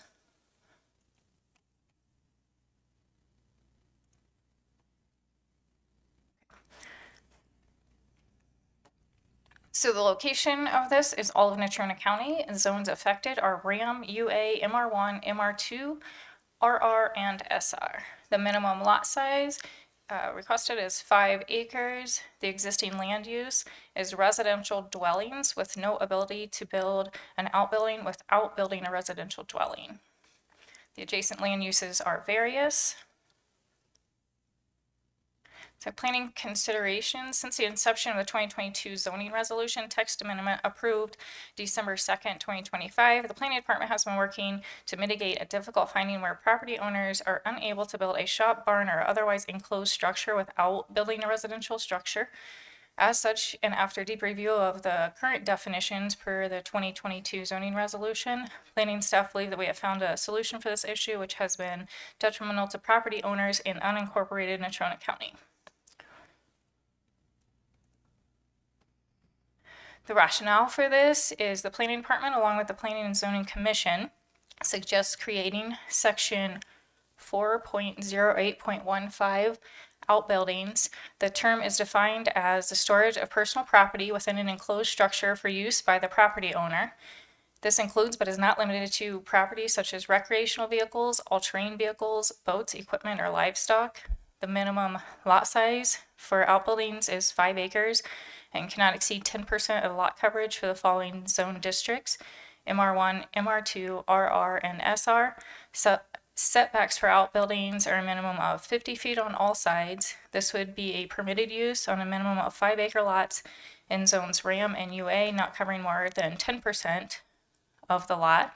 A conditional use permit would be required for zones MR1, MR2, RR, and SR. UR and UMR were originally considered on this, and they were removed because those areas are targeted for higher density residential development, and it is thought this use would not fit into these zones. However, we'd like to revisit those districts. The text amendment would create section 4.08.15 outbuildings. And then the table of allowable uses would look like this. So outbuildings would be permitted in RAM and UA, which they pretty much already are. That's why this was just added in here so there wasn't confusion or conflicts on that. And then it'd be a conditional use in MR1, MR2, RR, and SR. And with this amendment, we're attempting to help people find their tractors, antiques, cars, farm equipment, jet skis, boats, chickens, snowmobiles, miniature donkeys, anything they've lost along the way, put inside.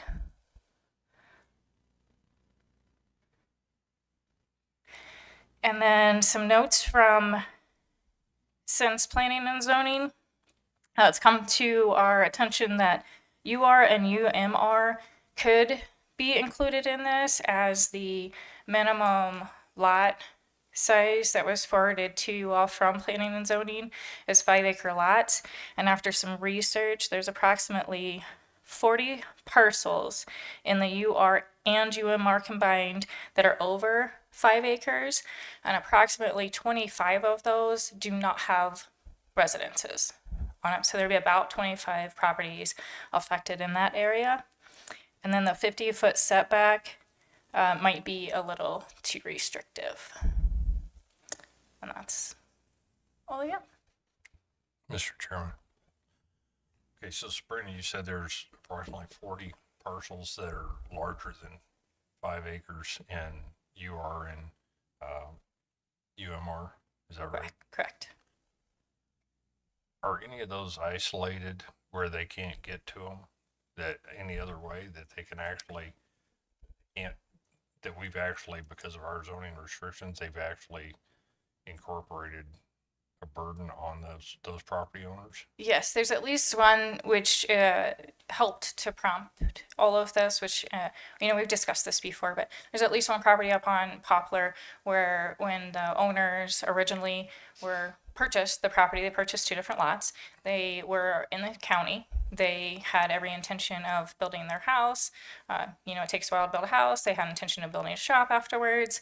As they were building their house, they were annexed in to the city. So their permits started in the county and then ended up in the city. And then this back lot that they have, which is completely landlocked besides their property, wasn't annexed into the city. So it's still county. And now they can't build a shop that they intended on building because they need a residential structure. So Sabrina, would that, obviously that situation is going to be a detriment to their property value. Correct. And do we have, with some of these others, you said some of these others are, the other 25, what size lots are those? They're anywhere from 5 acres. So I went 5-acre minimum, and there are a couple that are rather large. So they're over 100 acres. I think I found 2 that were over 100 acres that were in that zoning, which I found a little odd to be in that zoning and have that much acreage. But I think because of the location, it was maybe intended to be split into higher density areas, but they didn't have structures on them. So if we did want to add it to areas, they would still have to get a conditional use permit. They'd still have to go before this board and the planning and zoning to get that approved before they could do anything. So do you see there as being a detriment with the 5-acre minimum to the neighborhoods or the property values around there or anything else on these? Mr. Chairman and Commissioners, I think the 5 acres is a good size. I think if it were 1 or 2 acres, then that could create a problem with these lower density areas. But I think 5 acres is a good size, and I don't think it'll cause problems with other properties. And then the whole point is that it's a CUP, so it comes to P&Z and it comes to you all for approval. Okay, and one more question. You said that if I understood you correctly, that the 50 acres or the 50 feet maybe present a problem if we added that in. Is that, I mean, did I understand you correctly, or did I miss the boat on that? I think that might be a little too restrictive because of the shape of some of the lots. So this particular lot on Poplar is about 110 feet wide in one area. So it kind of, you know, you have the house with the property and then it kind of has this thin area and then spreads out. And they were wanting to, I mean, just put this particular property, wanting to get it a little bit closer to the house for electricity and, you know, for costs and everything. They don't want to use that for their barn. They want it closer to their house.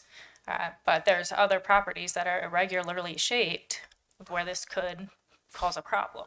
Well, I'm just wondering why we would make that particular offset more restrictive than what we have already. That in came from place. planning and zoning, so they really analyzed this a lot. They tabled it at one point. They had us do some more research, and that was what they kind of decided they wanted to send forward to. Well, I guess because all these are basically going to have to go through a CUP anyway, you're going to be scrutinizing every one of them individually.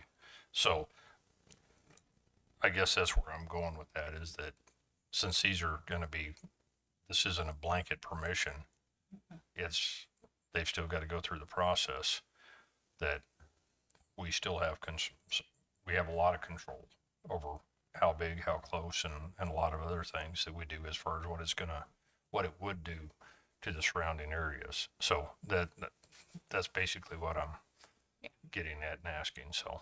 And this is kind of an oddity, and that was one thing that planning and zoning really wanted to scrutinize, is that, is this something we really want, or can we kind of feel it out? And that's why the CUPs, and they asked for the CUPs in those areas to make sure we're not creating a problem for the neighboring properties. Well, I don't have any problem with it if we got the CUP, because that does give us that control, and it gives us the neighbors the opportunity to come in and express concerns or anything else too. So just because they have the opportunity to get it with a CUP does not mean it's a guaranteed Correct. process. So, okay, all right. You good? I am now. Any other questions for staff?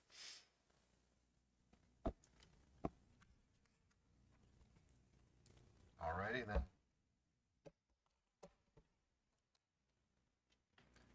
Sabrina, could you scoot this thing or just a touch? Thanks.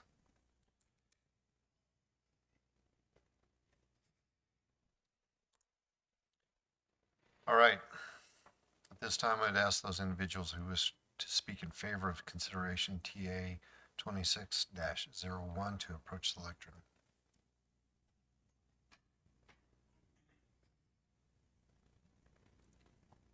If you'd say, give your name and address, sir. Sir, Mr. Chairman, members of the board, my name is Lucas Gooder. I live on 1435 Heathrow Avenue in East Casper with my family. And you wish to speak in favor? I would like to advocate for this. We fall into this MR2 zoning with a property that we own off of East End Road up near Ponderosa Park. We'd like to do more than just haul our trailer up there in the summers. I'd like to build some dry structures that meet these requirements that are not primary residence, but they are for personal use, for private use, just for us to be able to get up there and enjoy the mountain. Sixth generation Casper, my kids, Natrona County, and I would like to have something that can be useful for until the end of time. And that's, it would mean a lot to me. I think my family, my friends, if we could see this get through. And I don't really see a downside, but I defer. So that's all I have to say. Any questions? Thank you for coming up. Sir, thank you.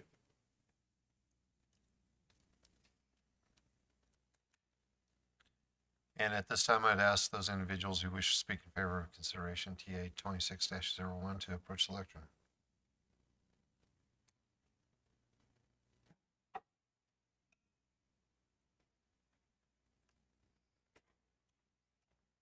Need to identify yourself and address.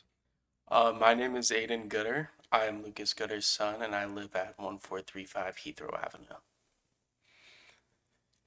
And you're in favor? Yes, sir.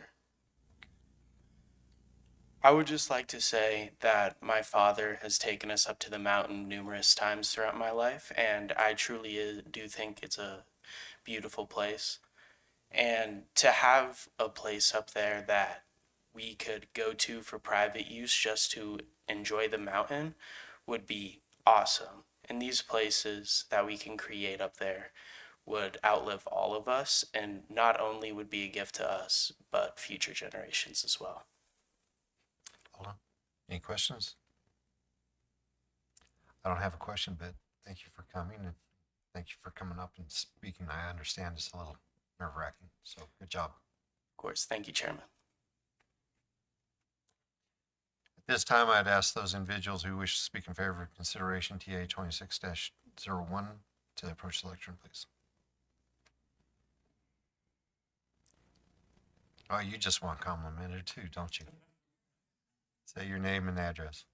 My name is Blake Gooder. I live with my brother and my father and my stepmom at 1435 Heathrow Avenue.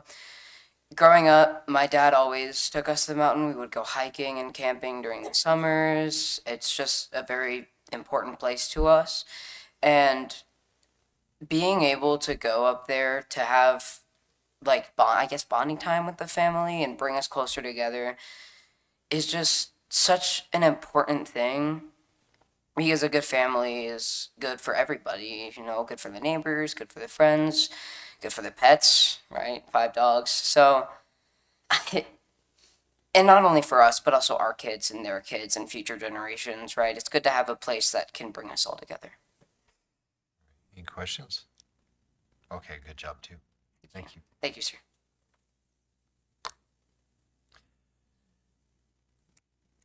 All righty. Ask those individuals who wish to speak in favor of consideration of TA 26-01 to approach the lectern, please. You're after a compliment too, aren't you? Go ahead, Rose. Rosemary Saban, Natrona County resident. Good morning. Morning, afternoon, evening. But I whatever didn't see it you is. this morning. Say what? I didn't see you this morning. Oh, yes. Oh. So I'm in favor and against this because although I'm in support of people doing what they want with their property, I do have concerns about smaller properties. What if you own a piece of property and you own a smaller piece next door, or it happens in the future? Then you're limiting somebody that they can't build on that one piece of property. Maybe they want to throw up a little barn and a round pen or something, or tax shed or whatever they're doing with their property. So I still think there's some issues there, personally. So I don't know what y'all want to do about that, but it bothers me that you're going to have to get a permit and then you're going to have to go through a conditional use permit process. And yet health, safety, welfare, we're talking industry and stuff coming in, data centers, nuclear, things of that nature that actually present a burden on the people. If this doesn't create a burden, where's the problem? That's where I think zoning needs to be restricted. If it creates a burden, you don't have a right to impose a burden on somebody else. So, you want me to come back up and speak against, or are you good with that? Thank you. Unless you want to come back. No. Okay. And back to those that wish to speak in favor, not both sides. Okay. At this time, I'd ask those individuals who wish to speak in favor of consideration TA 26-0 approach the lectern. Final time. This time, I would ask those individuals who wish to speak in favor of consideration of TA 26-01 to approach the lectern. And at this time, I would ask those individuals who wish to speak in opposition of consideration of TA 26-01 to approach the lectern. Second time, at this time, I'd ask those individuals who wish to speak in opposition of consideration TA 26-01 to approach the lectern. And final, I'd ask those individuals that wish to speak in opposition of consideration of TA 26-01 to approach the lectern. Seeing no further for or against, consideration of TA 26-01, I now declare the public hearing closed. Discussion or motion. Mr. Chairman. I would make a motion that along with this, we include UR and URM with the same conditions of the 5 acres and the conditional use permit. There's a limited number of properties out there that meet the 5 acre minimum requirement. So just to be inclusive of that and Are you having a discussion or a motion? that a little of both. I would make a motion that we include. My preference to that was that we include those with the same We have a requirements. motion and then just amend. Yes. Okay. Make a motion that we include UR and URM with the same restrictions. Okay. So it's 4.0815, and we're just adding the conditional use for UR and UMR in addition to this. No, so Would you rather me have discussion first? I'd like to maybe have a basic motion on it, and if you want to include the rest of it in there, that'd be good. It's not working in my brain. Sorry, what you're doing. Okay, my motion.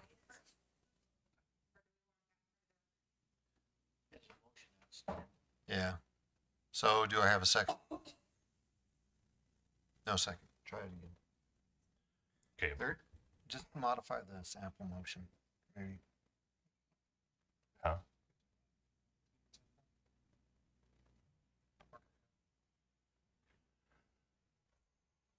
Okay. All right, I move to approve the motion for TA 26-01 with the addition of UR and UMR with conditional use. Okay, that works. Have a motion. Do I have a second? I'll second. Motion and second. Discussion? Mr. Chairman, I'm in favor of the original proposal from planning and from staff. It's been vetted by them and part of the public process. I don't feel comfortable with second guessing or imposing our will for a couple additional zoning districts to the what is a good idea, which is to allow these outbuildings. But for those reasons, I'm opposed to this particular motion.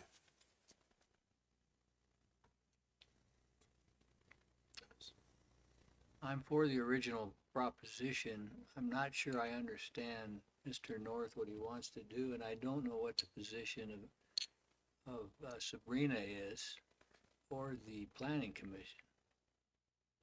I kind of base my voting on people who've delved into it. Well, I know Mr. North has delved into it more than I have, but I would like to know what Sabrina thinks about it. Sabrina, thank you. Mr. Chairman and Commissioners, after going through the UR and UMR, originally we had this at 2 acres. They increased it to 5 acres, the planning and zoning did after some more research. And then after going through and checking how many parcels are actually in the UR and UMR that are over 5 acres, they did seem to fit into this category. So it's up to you guys if you agree with that or not, or it was originally in there, but they removed it because of the lower acreage. Just for density Yes. purposes? But then they moved it forward to you all with the 5 acres. And if it needed to be done down the road, that somebody could come in here and make that request. Am I right about that? They could, yes.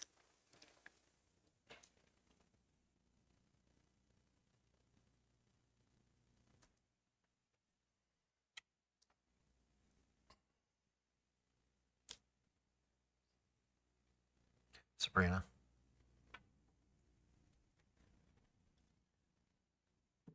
Question as far as, so in the definition, can it not exceed 10% of lot coverage? So at 2 acres, it's still a fairly significantly sized building. I don't see any height restriction on it. Mr. Chairman, we don't have height restriction on most of our zoning. The height restriction is more building code. And so if somebody wants to build a 50-foot tall building, they have different restrictions than if they build a 2-story building. Right, but per our zoning, in a 2 acre lot, I can go up however structurally. You can today with anything. That's not, But what I'm saying is specifically in the 2 acre zone, though, it would be it'd be very prominent with your density to have a tall building in that area if everybody else was just kind of whatever. they could essentially do that today, which is why we have a plan review Right. Okay. to kind of say, this doesn't fit. Mr. Chairman, we're talking 5 acres, not 2. The 2 was the original, and then they changed it to 5. And that's the reason why I asked Sabrina to get those numbers for me as far as just how many of those lots were in those other 2 areas that were 5 acres or more, because the density wouldn't be there, and neither would the coverage. Okay. Further discussion?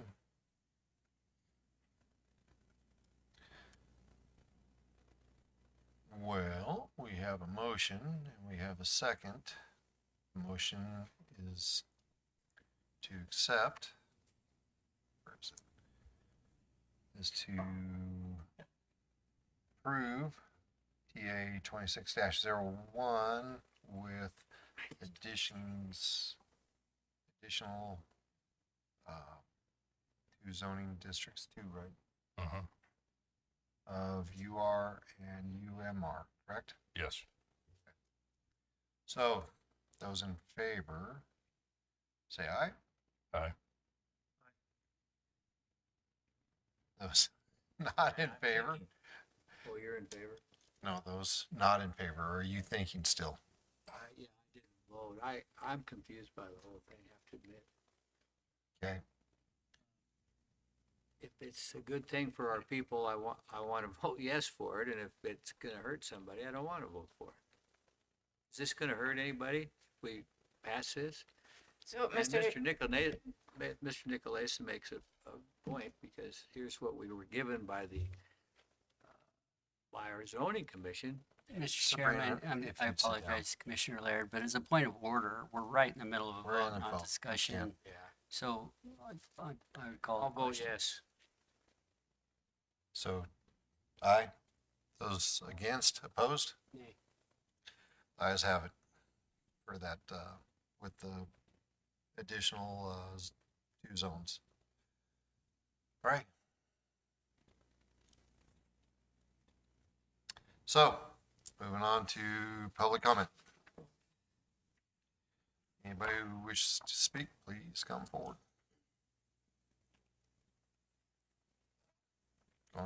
Gone, too late, nope. Dallas needs the burrito. Am I able to hand?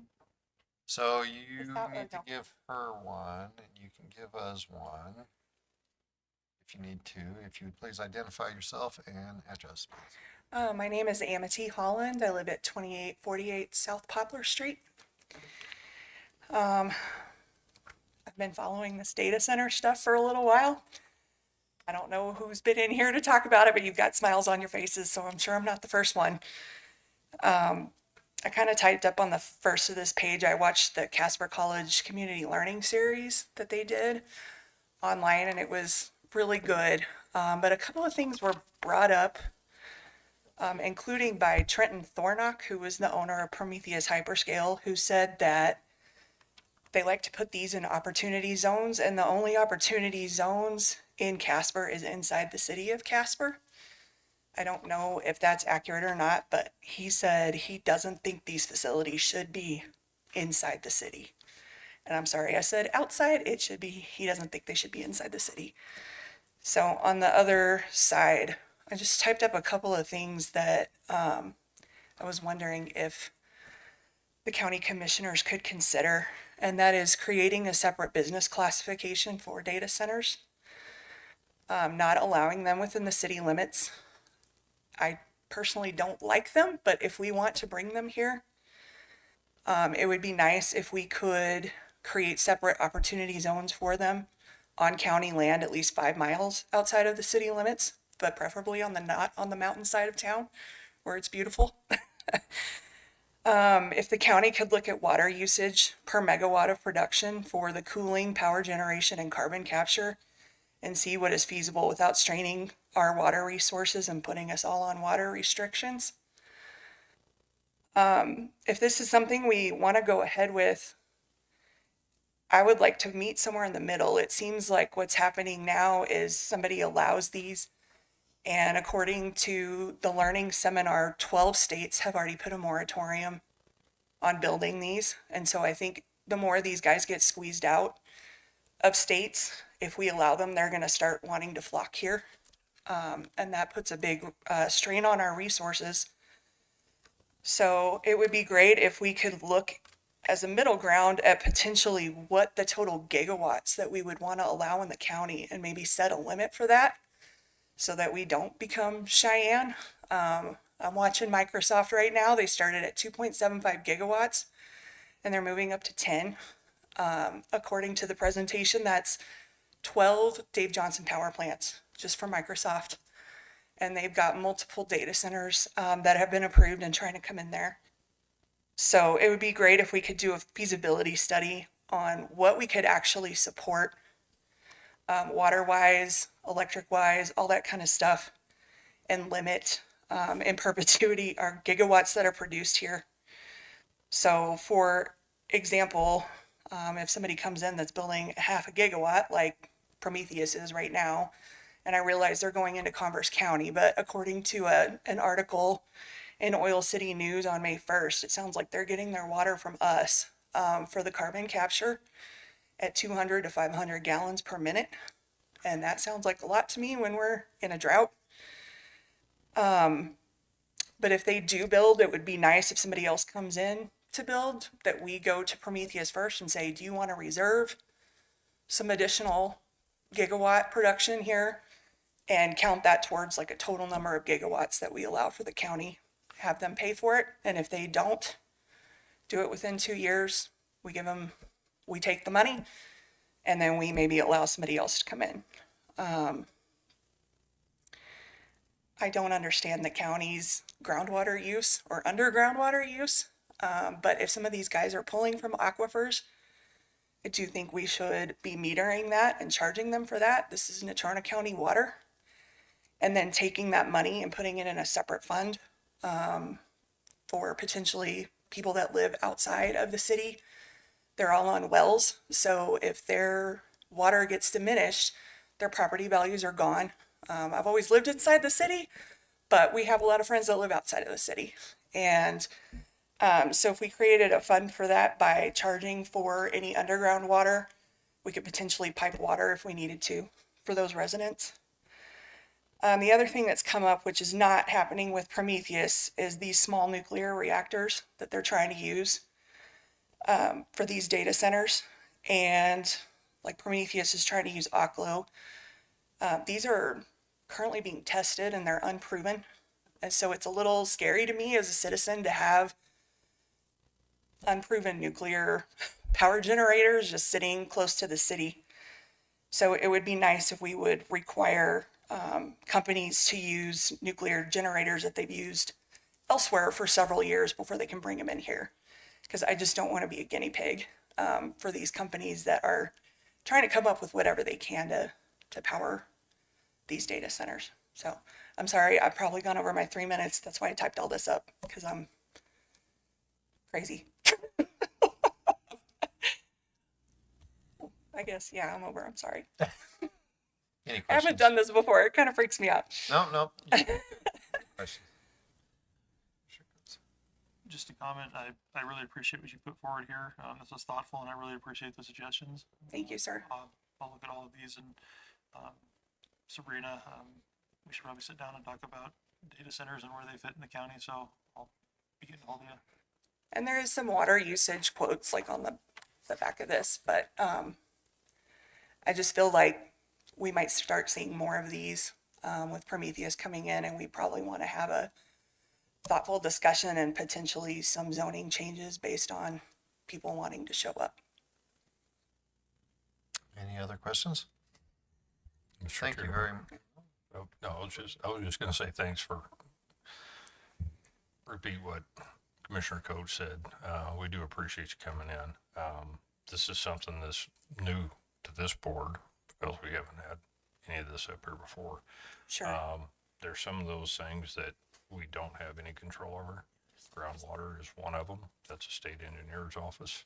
Okay. And so that's not something we have any control over at all. Okay. And I just assumed from the article that the carbon capture was trying to use city water, but I may be wrong in how I read it. But I know what you're talking about when I suggested the underwater stuff. And so, I know they've had discussions with most of us, and they've also had discussions with Sabrina, and there's still a lot more discussions that are going to have to be done. So, Well, thank you for listening and taking the time. I appreciate it. you bet. Thank you. Showing up.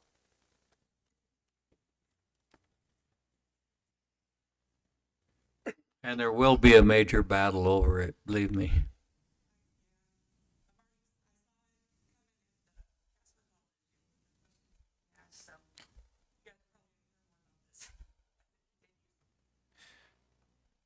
Rosemary Saban, Natrona County resident. I'm going to reiterate again because there's a lot of discussion about private property rights. Private property rights stop when you impose or create a financial burden on somebody else. You cannot impose or create a burden on somebody else. I can't go dumping raw sewage on somebody's property and get away with it. So in these discussions, I'm not going to load you guys as guns because I know that it's fast tracking coming in, and I'm not going to comment here tonight on anything on the reasons why not. But I'm going to say that if I wouldn't want it in my backyard, I don't want it in anybody else's backyard. I'll leave it at that. Thank you. Thank you. Any further public comment? You'll do what? Oh, hey. Sabrina Kemper, Natrona County Development Director and member of Hell's Half Acre Committee. And I like to remind you all of our grand opening and ribbon cutting this Friday from 11 to 1, that y'all are flipping burgers and dogs. We'll see you all there.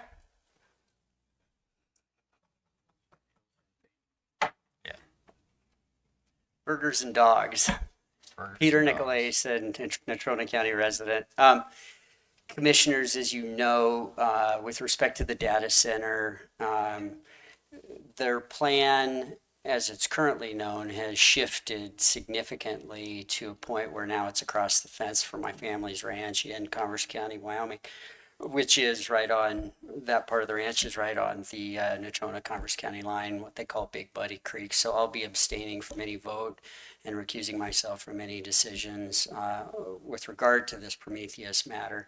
They have been communicative with me, and I think with everybody. I would just say that there will be issues that your board will need to consider, probably in the near future, they're talking about wanting to move dirt by July 1st. So I'd encourage you to educate yourselves on the east side of the county as it relates to the Prometheus hyperscale project. Thanks.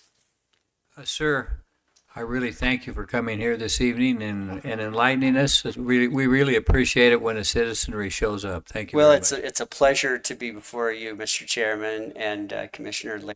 And I almost feel like I'm practicing law advocating on behalf of a client, but I'm not doing that in this case. I'm just you will be hearing from me, I'm sure, and you can also communicate with your Converse County commissioners since they're going to be definitely involved on the what they call the data hall or the data center buildings. Mr. Nicolason, I have a Mr. question. Chairman.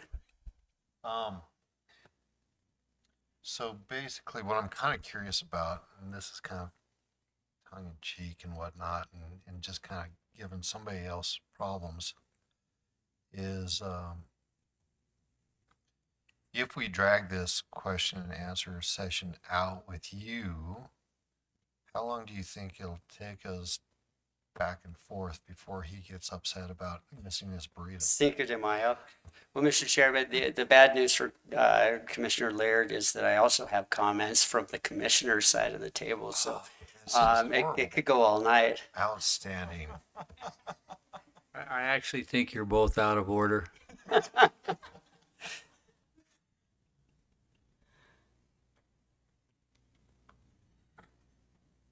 And they'll keep my burrito warm, believe me. All right. Any further public comment? Seeing none. Commissioner North. As everybody knows, we've got election season coming up very soon. And it seems like there's already been a lot of negative connotations thrown out from different people that are running. And I would just recommend that everybody just keep it above board. You know, say stuff positive about what you're running for, not necessarily what you're against on the other person. And just run a clean campaign. Commissioner Laird. Happy Cinco de Mayo. We have a lot of Mexicano people in our county, and they're very nice people. They're here legally, and today is one of their days, and I'm looking forward to joining them here a little bit later. Have a good evening, everyone.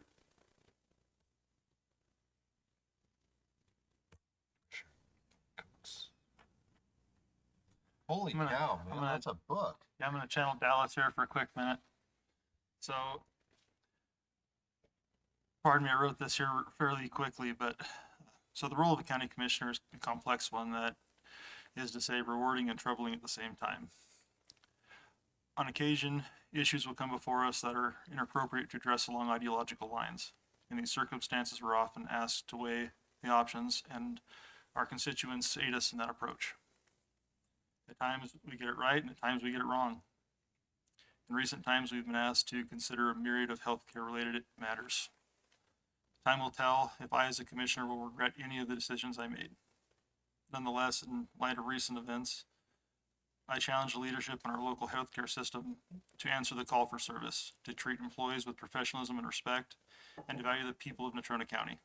Our healthcare system should be second to none here. And as leaders in the system, it's important to remember that leadership's not about authority. It's about how you treat people in difficult moments. Thank you.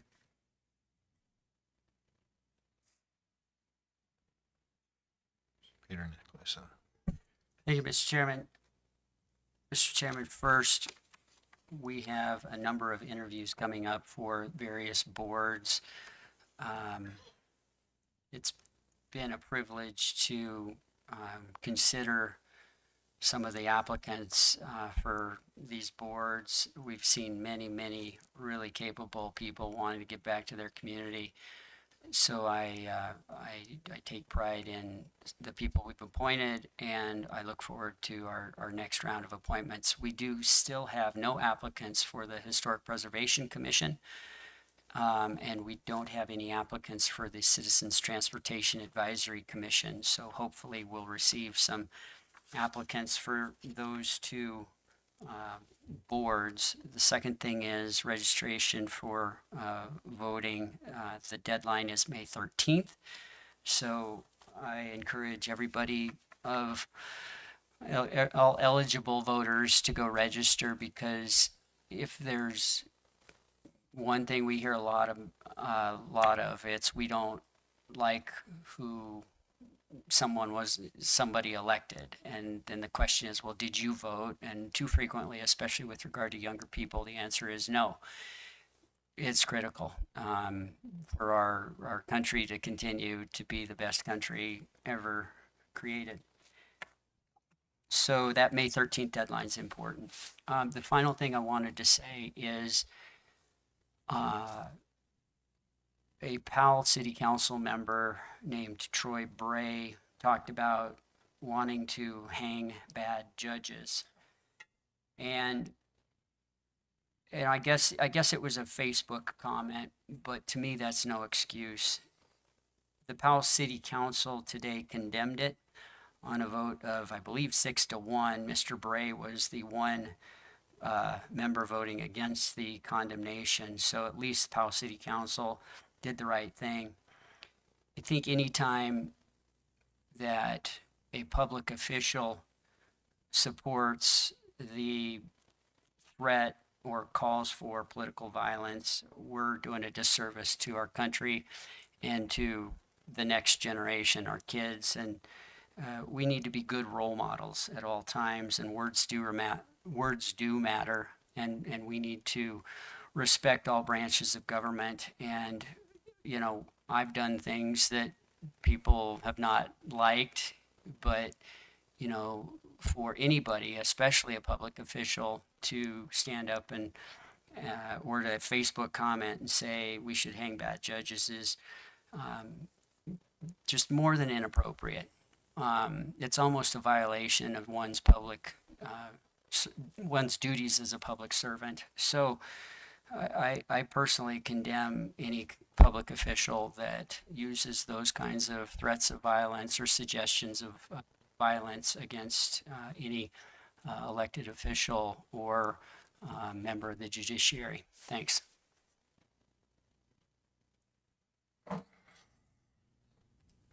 Well, that's kind of I don't disagree with it. It's kind of a heavy thought to leave you all with. So I'm going to try to bring it up a little bit. Commissioner Laird, is it true that the Indian races are coming back to the fairgrounds? Okay, it sounds like they are. Different group, but we'll have. It is a different group. It sounds like we'll have the Indian races back. That's awesome. And then tickets are on sale currently for one of the biggest events in Casper that happens annually. CNFR is coming back. Get your tickets. It's a real good show every year. So, and with that, we're adjourned.